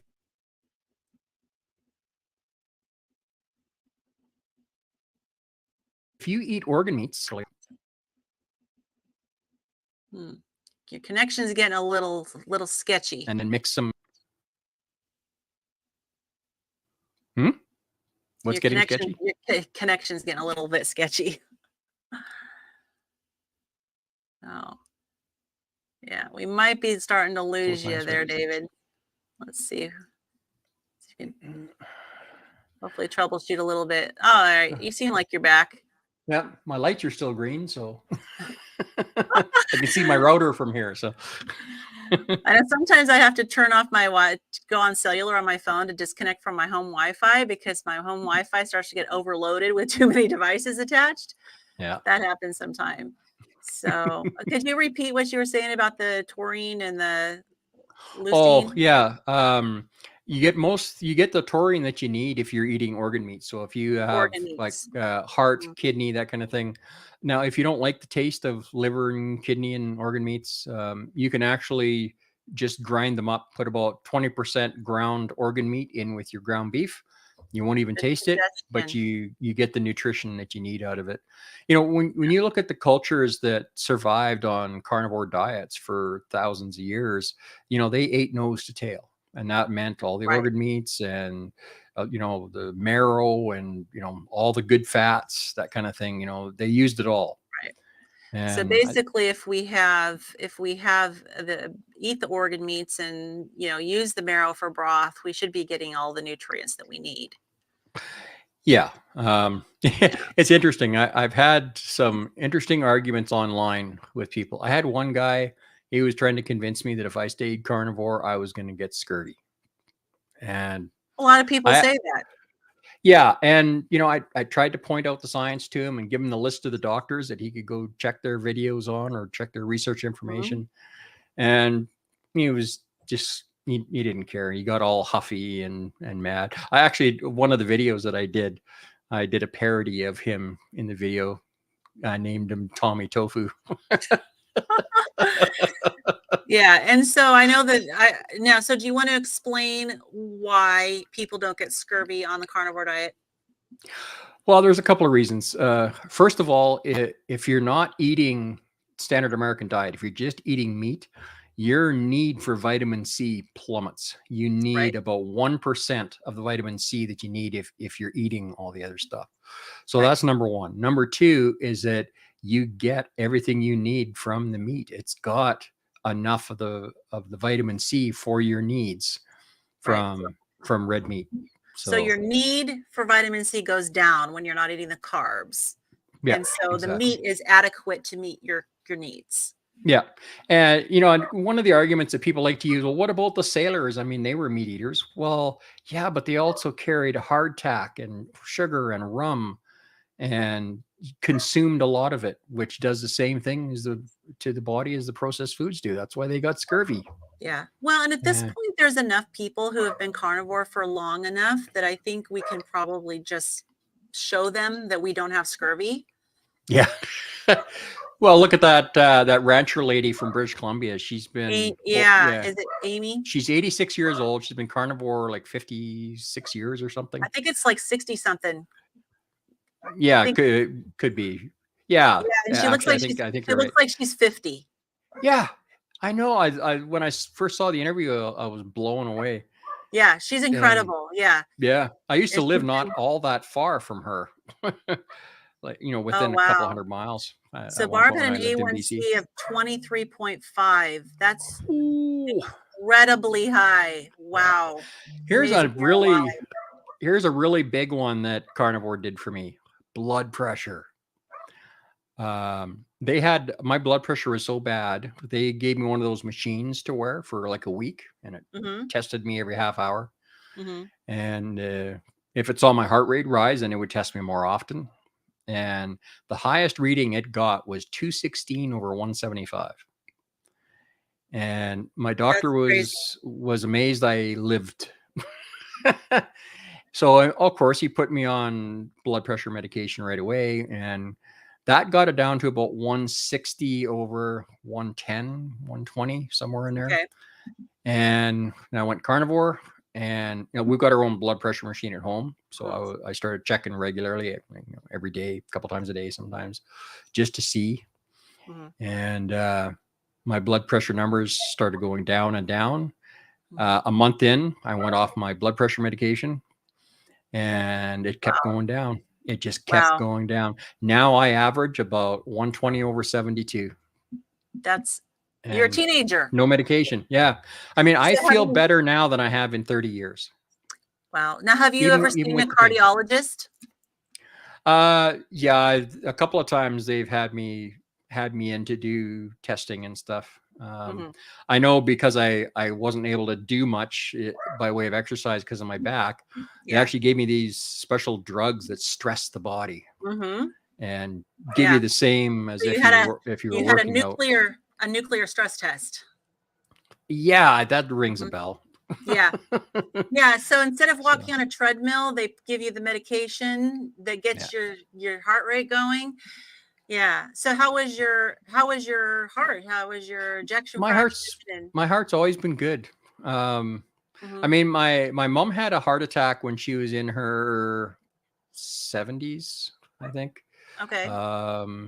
My dad had a bunch of like little mini strokes, TIAs. So he got in pretty bad shape, but he was diabetic for years. I don't know if he was type 1 or not. He might have been just type 2, but I mean, he was taking insulin, 3 or 4 times a day. And my mom was hypoglycemic. So I was kind of somewhere in the middle, but I was definitely headed for diabetes. My A1C before I started this, I was, I think 6.1 or 6.2. Yeah. So you were kind of borderline there. Yeah. And now the last time I was tested, which was about 3 months in or 4 months in, I was down to 5.3. So that's better than mine. I went from 5.8, which is pre-diabetic, to 5.4 the last time I was tested, but that was only after a few months of being on carnivore. Yeah. So Pat says that Harry Serpanos has a lot of info on choline and taurine. And she said that boron helps men's testosterone. So Mary wants to know where you get your boron.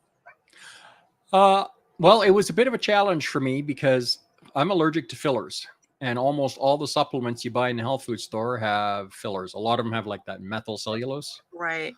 And I react to that very badly. Yeah. And so it was a bit of a challenge. There was another lady in the community that helped me out. Darn if I can remember her name just now. But she made a real point of not only giving me information about what I could use, but where to find it. And then when I told her, I found some, but it was full of fillers, and she actually did the research and found me stuff without fillers. Good. Now, do you have compounding pharmacies up there in Canada? Yeah, we had one here in Grand Prairie, but the pharmacist that was running it doesn't do it anymore. I think there is another compounding pharmacist in town, but Okay.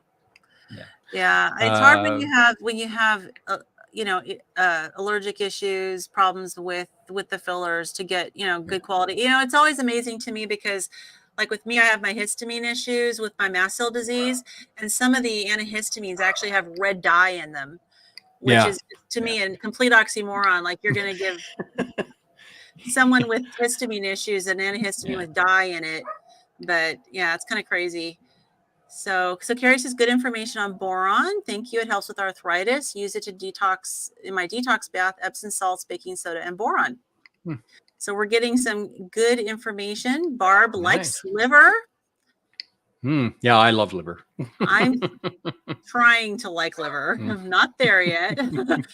God says, love your content, Midlife Carnivore. I watch all your videos. Thank you so much. I'm so glad you're able to show up and give us such amazing feedback today. So let's see. And then, of course, let's see. Pat does not like liver. Pat, I totally get it because I'm not a big fan myself. Let's see here. Pat has made herself eat seafood once in a while. Yeah, I'm thinking of trying to add seafood back. Salmon is wonderful. Yeah, I've been on the lion diet this is my 5th week. I want to give it a full 6 weeks because it was really to heal my gut. Right. And if any of you that are watching saw my gut video about my stool test results, my gut was an absolute disaster. Lots of inflammation and all sorts of other problems. So it has helped. But I do worry about iodine because I do have I am on some thyroid medication. I like to get off of it. So she says her morning numbers are now 4.5 and 5.2. Wow. Pat had a heart. Pat, you know what? I have to make sure that I know that you're Pat she versus Pat he. Please let me know because I don't want to assume that Pat is she and Pat could be Patrick. So, please let me know. I don't want to offend anybody. But Pat had a heart attack at 43. Ooh. Now 67. That's pretty unbelievable. Young. Yeah. And stroke went on keto. Oh my goodness. All right. Pat, you're sure you don't want to come and talk? Get over your shyness. Yeah, you know what? When you look at some of the damage some of these medications do, like at my peak, I was on 19 medications. Half of them were for side effects of the other half. Isn't that the way it is? It was just crazy. I was on like 3 different types of painkillers. I was, I had the morphine for my back, and I had the Lyrica for my peripheral neuropathy, and I think there was gabapentin in there for something else. Gabapentin is for nerve pain. Yeah, that's right. So they had me on just so much stuff. I mean, it's no wonder I was a zombie a lot of the times. So, well, just the morphine alone is enough to mess you up and mess with your brain. I was on massive doses. I mean, if a person that had never done morphine took one of my doses that I used to take, it'd probably kill them. Yeah, they'd have been dead in an hour. Yeah, it was. Yeah, I was taking like the slow release a couple times a day, and then I had another type of hydromorph called Dilaudid. Dilaudid, oh yeah. Yeah, and that was for breakthrough pain. And Dilaudid is stronger than morphine. Yeah, well, I wasn't actually on. I was on a type of morphine. It wasn't actually morphine. It was called hydromorphone, which is many times more powerful. I used to give all those. I used to give all those when I was working in the hospitals. I had a guy who was recovering from I don't know which drug, might have been heroin, but he was so tolerant to painkillers. The doctor gave special extended parameters for him. He was on Dilaudid, and I had to call the doctor because I thought I was going to overdose this guy. I ended up giving him 84 milligrams of Dilaudid on my 12-hour shift. And he was and he didn't even doze. He was like awake. It was, I thought for sure. I mean, I don't know where it was all going in his body, but it was unbelievable. But yeah, Dilaudid is powerful. So Yeah, Pat you build says up a heavy tolerance. hair is fully dark brown, no gray. Yeah. Yeah, my So hair has been getting darker. Like if you look at the very front, how white it is here and my beard, it all used to be that color. so you're getting some And black in there, some dark. yeah, yeah, the Fantastic. dark brown's starting to come back. Eyebrows So, used to be all white. You look at some of my older pictures and you can really oh see yeah, it. and they're brown now. So Yeah. Pat, the fish choice is red snapper. Oh, I love Cat red is snapper. I'm she, honey. Yay! Thank you for letting me know. I I didn't know if it was Pat, Patricia, or Patrick, but thank you very much. So let's see. That's some very addictive drugs. Yes, you Yeah, can't just stop morphine. yeah, it was definitely a chore to get off of it. I mean, and I definitely know what heroin addicts feel like when they're jonesing. I mean, I used to get it too if I ran out of medication. It was terrible, but Yeah. I mostly took myself off of it. I started tapering down slowly over about 8 or 9 months. So I got down to a really low dose, and then I went to my doctor and I said, put me on a solid plan to finish tapering off. And at the same time, I'd gone and gotten a prescription for cannabis. In Canada, it wasn't legal at the time without a prescription. So I had a prescription for it, and I used that to help get over the morphine and stuff. And yeah, it took a total of about 9 months to get completely off the morphine. And then I started being able to think again, and my memory was working a little better. So Yeah. and I mean, my memory was so bad during the worst of it. I could watch a TV show, see the exact same show the next day, and it was like watching it all fresh again. Couldn't remember a thing. Yeah. I mean, I've got years of my life that are just basically missing. There's no memories from there. So Wow, that's incredible. And now, obviously, I mean, we've gone an hour and 40 minutes so far, and your mental clarity is on point. Yeah, that was one of the first things that I noticed was the increase in mental acuity, the improvement in memory, that brain fog lifting. And I mean, when I was younger, when I was in my late teens, early 20s, I could read something and I knew it. A week later, I couldn't recite it word for word, but I could definitely give you a very accurate synopsis of the information. And that all went away during this phase, and now it's not back like it was, but I retain pretty decent now. I can learn stuff again pretty quickly.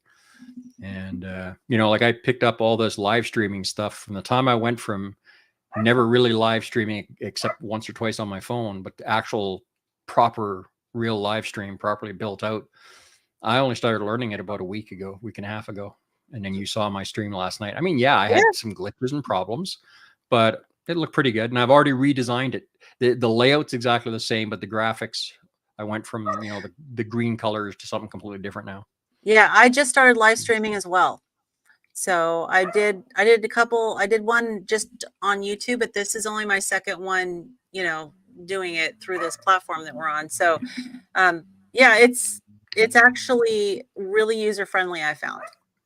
Yeah, and I tried a few different methods, tried a few things, and then I found some new tools, plugins for OBS that allows me to do my multi-streaming directly from OBS. So last night was actually I may have to get I have to get your help because I struggle with OBS. Oh yeah, it's not a problem. I'm actually gonna, now that I've been getting all this stuff figured out and I've kind of got it all down working now for multi-streaming, I'm going to be doing for my other channel. I'm going to be doing a very detailed tutorial, and it's all using open source stuff. Even how, like, you're using StreamYard, I believe. Yes. To do your remote guests and everything. There's a free tool out there called Video Ninja that you can have up to 20 guests. It's all free, and you can pipe the feeds, each individual person's feed, into your OBS very easily. It's just like they give you a browser link to drop into your OBS. It's actually, once they got it all figured out, it's really easy. Yeah. And I even got a unified chat. You probably saw that last night. So I was getting chat. I mean, other people weren't really chatting, but I was connected with the Facebook chat, the Facebook. YouTube chat, Yeah. Nice. and the Twitch chat. Yeah. So, and it all comes into a unified interface off the side. And then if there's a message I like, I can click on it and it pops that message out on screen. I was doing that last night too. So. Excellent. So Pat doesn't want drugs of any kind. There seems to be among so many of us, there seems to be a growing distrust of doctors. Well, you can't really blame us. They've been, to use a kind of a crude term, they've been screwing us over for 100 years, basically. Well, and I mean, my career was a nurse. So I've worked with so many doctors over, my nursing career. And I switched to a naturopathic doctor myself. And not everybody in the medical field has tremendous trust in it. And I know here in the US, I don't know how it is in Canada, but here in the US, we're actually very good at crisis management. I mean, managing a crisis in healthcare. I mean, I worked in hospitals and worked with critically ill patients in the critical care, department, and we're very good. And so it's hard when you see, like, if you work in that setting and you see how we do save lives, to step back and say, well, but we're doing a really bad job of keeping people out of the hospital. Yeah. And it wasn't until I went into outpatient nursing that I started thinking more about that. Right. Well, I know, they performed a kind of a miracle on me when I was finally diagnosed and they put me in the hospital. They did several courses of plasmapheresis, and that was magical. Replace all that plasma several times. I basically had 5 oil changes. Yeah, well, I mean, that's basically, for those who don't know what plasmapheresis is, it's basically recycling your blood and getting those antibodies that are attacking your body, your muscles and nerves out of there. Yeah. It separates out the plasma. Out your blood. Yeah, filtering it all out. Yeah, I've got lots of artificial plasma running around in me. So we're very good. So obviously that wouldn't be done unless you're more of a medical crisis. Yeah. I mean, I was in huge crisis. When I went in the hospital, couldn't walk, couldn't stand, I could barely breathe, couldn't eat, couldn't talk. And by the time I finished the 3rd treatment, I was able to walk on my own, start walking around the hospital. Nice big hospital, so I could get a little walking in. And started doing that. And then by the end of the treatments, all the symptoms were probably down about 80%. So and then we can address a crisis, that's for sure. And Western medicine is very good at that type of thing, surgeries and those kinds of things. But when it comes to treatment, treating chronic disease and stuff, they're not interested in treating the underlying cause and curing you. They're interested in treating the symptoms because it's a long-term treatment that makes the whole medical establishment and pharmaceuticals tons of money. Yeah. When you think about it, if we're healthy, they go out of business. Yeah, exactly. There would be a huge reduction in the whole medical system and pharmaceuticals if everybody was carnivore. That's what they're scared of. That's why they're trying to outlaw meat everywhere they can. Right. And feed us bugs and synthetic meat. Yeah. So Pat wants to know if I'm feeling the Zen midlife, Carn. Yeah, I am. I'm feeling the Zen. That's for sure. Pat says they're trying to kill us, depopulation. It sure does seem like it. I know there's a lot of interesting things out there that we're seeing. Pat didn't save my lives of my 2 kids that died of cancer. Oh my goodness. I am so sorry. Yeah. That is tragic. Yeah, when you see all the people that have died from these chronic diseases that were completely unnecessary, completely preventable. When I first started studying this carnivore stuff, I was really angry. When I started seeing all the corruption and, learning about all this stuff that happened behind the scenes and the buy-offs and the payouts and all that stuff, I was pretty angry for a while. I lost a big chunk of my life because of this BS that they feed us. And that's that's unacceptable. The more you learn about the history of the vegetarian movement, and how much it's influenced the big companies, food manufacturers, government, or regulatory agencies, it's a rabbit hole that will take you down very deep. Yeah. And, it's something that a lot of us have learned since we've become carnivore. There's so many people out there educating us, which is good.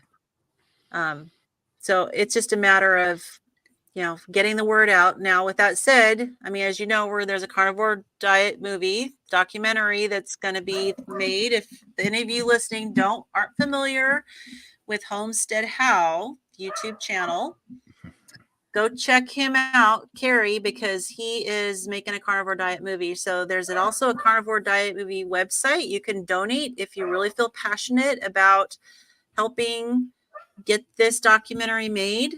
Go over there and donate. I think anyone who donates a certain amount, maybe $500, get your name in the credits. So that's something, a worthy cause to get behind, because that hopefully is going to get the word out. I would love to see the medical community acknowledge that the carnivore diet is a viable therapeutic option for people. It seems like they've kind of done that with the ketogenic diet for certain conditions, but going that step further to accept the carnivore diet just doesn't, it's too much. Have you heard Dr. Baker talk about their Rivero organization that they put together?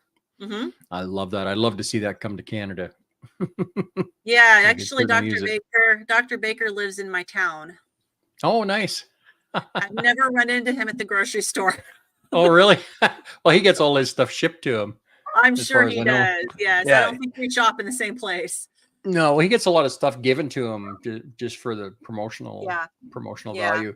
A lot of these online meat places send him stuff all the time, or that's where he gets it anyway. I don't know if they're giving it to him or if he's buying it or a little of both. Yeah. But, one of these days I'd like to meet him, considering we live in the same place, but I don't know if that's going to happen. So Paz's chemo and radiation so-called therapy killed one whole side of my family on my mama's side. It's amazing, what we do. I hope someday the medical community will stop killing people with these treatments. And, I know that there are people that do end up recovering with it, but I think there's a lot of people that it does end up killing them. Well, and it's a huge money-making machine. The amount of money that they make off of those treatments that they use, all the chemotherapy and all that stuff. Yeah, that's they're not, the individual doctors, they care about people's health. I agree. The organizations behind them, they don't. They're not interested in people. They're interested in how much money they can make from them. Mm-hmm. I agree. I've worked with enough doctors, and then I've rarely met a doctor that isn't very kind and compassionate and wanting to help their patients. They are so busy going from patient to patient to patient, and they rely on the regulatory agencies, they're all in groups now. So whatever they're taught, the education that's provided by their group is what they do. They rely on, some of them can dig in there and do their own research and everything, but a lot of them, they just go by the protocols that are set up for them. Yeah. They just regurgitate. Yeah. And and even the last 7 years of my nursing career, I worked in gastroenterology, hepatology, and there were treatment algorithms that were followed. And it was just every patient that came through, they had the algorithm that was followed. And so, and it was interesting too, working in GI, how little diet was discussed with the patients. Yeah. Isn't that And crazy? yeah, I mean, unless they were in a flare, like if there's Crohn's or ulcerative colitis, they were in a flare, certain conditions, they were like, okay, you need to eat more red meat, less red meat, but if there was a flare, like a Crohn's flare or diverticulitis, like cut back way back on the fiber. But once the flare was over, it was add the fiber back. And, you know, I had patients tell me many times, I asked the doc, they'd ask me, is there anything, I should know about my diet? The doctor said, eat whatever you want as long as you're not in a flare. And yeah, it's unfortunate. We were talking about this a bit last night. I mean, most doctors, they get about a maximum of 2 weeks of training for nutrition as part of their 7 years of medical training. yeah. And, But if it's like the nutrition that I received, education that I received in nursing school, and I did get my bachelor's in nursing, so it wasn't just a, diploma program, but even with that, the nutrition education we got was on therapeutic nutrition, like the therapeutic diets for treating patients in the hospital. yeah. And it wasn't really preventative nutrition. We were told, okay, here's the food guide pyramid. This is what people should be eating if they ask, but it was really focused on, okay, you've got a stroke patient in the hospital, you've got a patient who's pre-op in the hospital, or you've got a cardiac patient, and so this is the diet that they should be on. And so that was really more of the training, is how to feed them when they're acutely ill. So they don't, it's not a focus for sure with doctors. No, and unfortunately, the information that they are teaching them is terrible. Barb's from Ontario. Yeah, I didn't know Nice. that. We got another Canadian. Yeah, I'm in Alberta, Barb. So Yeah, I got some good friends in Calgary. Don't make yeah, good that's sense. a good point, Always an Pat. already sick body. Yeah. Yeah. Well, I mean, your body's already struggling. And honestly, when it comes to cancer needs sugar. Yeah, Feeds it off feeds the sugar. on sugar. Mm-hmm. Yeah. Yeah. So oncologist gave my mom a clean bill of health. 3 months later, she died.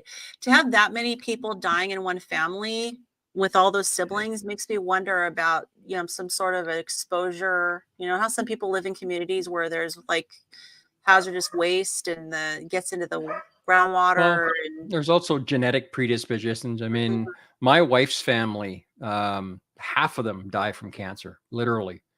And wow. it's crazy. And I'm kind of worried about her. I've been trying to convince her to finally dive in and go full carnivore, but she just can't seem to get away from the berries and the sweet treats and stuff. Yeah. She goes off the rails every so often. Well, it is a process that we all have to go through. Tomorrow morning I'm doing an interview with a non-carnivore. And so it's going to be an interesting one, and hopefully everybody can show up and chime in and into the chat, but it's going to be an interesting one.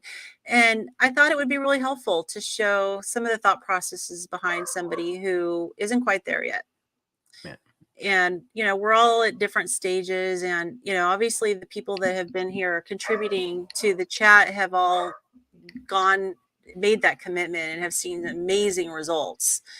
But, not everyone's there yet. And I think we just need to show people grace, hope for the best, educate as much as we can. Yeah. I mean, as carnivores, if we want to continue this way of eating, we've got a job to do. And part of that job is to talk to our local politicians, make it clear to them where we stand, tell them our stories, the benefits of eating meat, and don't let them take it away from us. Because if I had to go back eating regular, standard American diet, I'd be dead in a couple of years, guaranteed. And I'd be sick the whole time. Yeah. And that's, no, I'm not going for that. I mean, as soon as we can, we're getting our little place out in the country, and I'm going to raise my own ruminant animals. And the only plants that'll be on there will be to feed the animals and some medicinal herbals and stuff. But that's, yeah. Well, I mean, the animals get the nutrients from the plants, and then we get those nutrients from the animals. Yeah. One of the things that really grinds my gears, I guess, when you hear these politicians and wokesters and vegans and stuff talking about how cows are destroying the environment, and, they're giving off all this methane. And yes, cows produce methane, but the whole fact that they're missing, or the whole point that they're deliberately missing, in my view, is that grass, when it decays naturally out in the environment, not being eaten, but just sitting out in the field and rotting away, it's the same bacteria, produces exactly the same amount of methane naturally as it rots as the cow produces when they eat it. But when the cow eats it, they're producing food for us to eat. Right. And, they're taking all the poison out of that food and making something good out of it. And, they completely ignore that part of the equation, that cows make no net difference. It'd be the same amount of methane with or without them. Not only that, but methane, it's lighter than most of the other elements. It rises in the atmosphere. About 30% of it goes off into space, just dissipates. And most of the rest of it slowly converts into oxygen and carbon dioxide. So it's not the issue that they're making it out to be. It's basically a made up issue that they can use as a wedge to try and get meat away from us. Right. And use that as an excuse to outlaw meat. And we've got a job to do as carnivores. Talk to politicians, talk to people, let them know about your story so that, they have a little more pressure against them when they try and take it away. Yeah. Well, and the people, we outnumber them. So, I mean, these manufacturers and the farmers and they're very, I mean, it's consumers that drive what they do. So if they can convince us through advertising and through messaging that we should be avoiding meat, then consumers are going to go away from it. But that's why it's really important for us to educate them and steer them back in the right direction. Because if people start choosing meat, then I think that the industry will follow. Yeah. One of the things about this whole lifestyle that I'm really enjoying is the helping other people. I remember the feeling I got when I did my first actual consultation with somebody. I had run into a lady in one of the myasthenia gravis groups. She was a nurse, and she had gotten the myasthenia gravis, and she was very, very sick. She was actually in intensive care in the hospital. She phoned me from her hospital bed on her phone.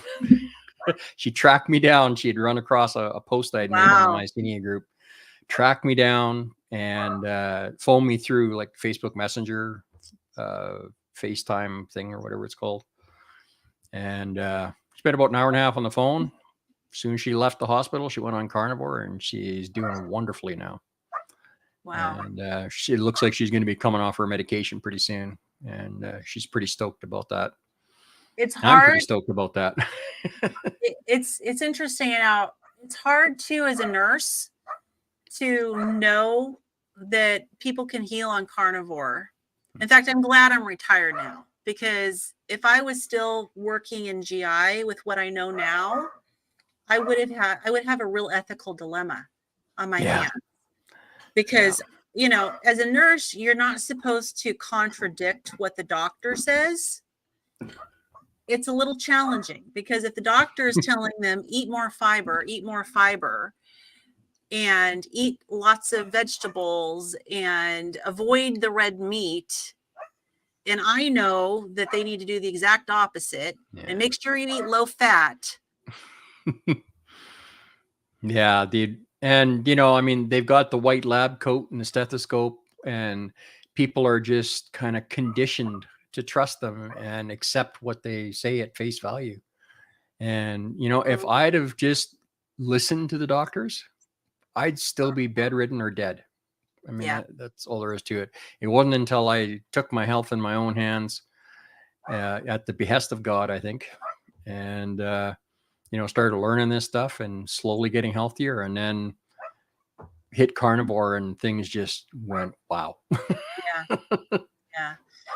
All right. Well, listen, we have been going for 2 hours. I think I'm going to wrap things up. Mary wants to know, what time is tomorrow's chat? So it's 10 a.m. Pacific time. So that's going to be 11 o'clock my time, I think. That's 11 o'clock your time. Yeah. So let's see. Let me see if we have any more things to show here. Yeah, talking about the elite. Yeah, I'm all on board with what you're saying, Pat. We know that these people they're not of God. No, that is for certain. Yeah. The amount of corruption that exists in the food industry and the medical industry, pharmaceutical industry. I mean, banks won't even loan money to pharmaceutical companies for research if they're researching for a cure. If they're researching for a treatment, they'll finance them. And that became public in the 1970s, and people still didn't wake up. Yeah, it goes back a very long time. Yeah, that's for sure. So David, let me just let you wrap up with some last words. If you had just a few last words to give to people watching this, what are they maybe considering the carnivore diet, what would you say to them? Well, probably the first thing is, don't jump in with both feet like I did. Give yourself some time. Slowly taper yourself off of the standard American diet onto carnivore. Do it slowly over about a 30 to 45 day period. If you've had your gallbladder removed, then you need to extend that. Do it slowly over about 3 months. Most people don't realize that your gallbladder doesn't actually manufacture bile. It only stores it. It's your liver that manufactures it. And as your body slowly ramps up requirements for more bile, your liver will ramp up its production. It actually creates more sites in the liver to create bile. So it's just a matter of your body adapting, and then the carnivore diet is going to do a lot of major healing for you. So yeah, and for people who are concerned that it's going to mess with their heart, their cholesterol, their digestion, what would you say? Well, the cholesterol is only an issue if you're eating standard American diet, because it actually structurally alters the LDL cholesterol molecule. It changes it. It makes it smaller and heavier, and it's no longer protective. But when you're eating like good keto or carnivore, it's actually structured differently, and it protects your arteries from buildup rather than creating the buildup. And your brain needs cholesterol. Your mitochondria need cholesterol. It feeds on cholesterol. That's what gives it its ability to heal the body. Cholesterol is very important for the brain. Yeah, it's very, very important. I mean, your brain is what, 80% cholesterol or something like that? 80, 85%. Yeah. So yeah, that is important for the brain. Yeah. So, I mean, sugar creates these little micro abrasions on the arterial wall. And then those very dense cholesterol particles can stick to that. Whereas the big fluffy ones that you get from the carnivore diet don't. And then also without the sugar, your arterial walls can heal and become nice and smooth like they're supposed to be. So I would say absolutely don't worry about the cholesterol. Yeah, not only that, but the sugar damages the mitochondria. That's why our bodies stop being able to heal themselves, because the mitochondria gets damaged. Yeah. And, if you've got some serious chronic disease, autoimmune disease, severe weight issues, high blood pressure, any of that kind of stuff, there are some major benefits to be had from the carnivore diet. And contrary to what most people think going in, we spend less money now on food, as long as we're reasonable about not buying ribeyes all the time. If we eat a lot of hamburger and cheaper cuts of meat, and we do long, slow cooks to make them tasty and tender, we spend less now than we ever did on standard American diet. And very good point. Yeah. And most people don't realize that. I had a hard time convincing my wife that was going to be the case, but it's borne itself out. I mean, I've been carnivore 9.5 months now. So fantastic. Yeah. So yeah. And so basically do it for 30 days and see what happens. Yeah. I mean, what's the worst that can go wrong? If it doesn't work, you haven't lost anything. You can go back to eating the way you were. But if it does, once you're fully carnivore, once you've transitioned to carnivore, give it 30 days from that point. And if you don't see health improvements, Yeah. I'll be mighty shocked. I saw a dramatic reduction in inflammation, and I think by day 3. Yeah. So awesome. Well, thank you so much, David. I so appreciate you joining me and having this conversation and being so open about your health issues and everything that you've experienced in your life. Your story is absolutely incredible. And I hope that we can maybe catch up sometime and do this again. Absolutely. And Maybe I can have you on my channel. I would do an love to be interview. on your channel. That would be fantastic, especially since you're doing live streams now. Yeah, next Thursday I've already got an interview lined up. I'm doing the food trainer out of BC, and he's actually I think one of his first interviews. Okay. So he's going to return the favor, and he's going to come and do an Excellent. interview. And I'm going to contact some other people that have interviewed me. They said I could call on them to do some interviews. So hopefully I Excellent. can. Well, we all need to interview each other and get the word out. We have different audiences, and we can help, grow our audience, because that gets the word out to more people. So absolutely. And so I thank everybody who's been here with us, especially, since this was an extra long one, and appreciate all the comments. And I hope that everyone's having a wonderful evening and has a great weekend. So I'll say goodbye and wish you all the best. See you later, everybody. Well, hopefully we'll see you on my stream. Yes. Check his channel out. It's good. Yeah, Right. next Thursday, 6 p.m. Mountain Standard Time. And it's going to be on YouTube, Twitch, and my Facebook Carnivore Coaching channel. Excellent. Okay. Goodbye. See you later, everybody.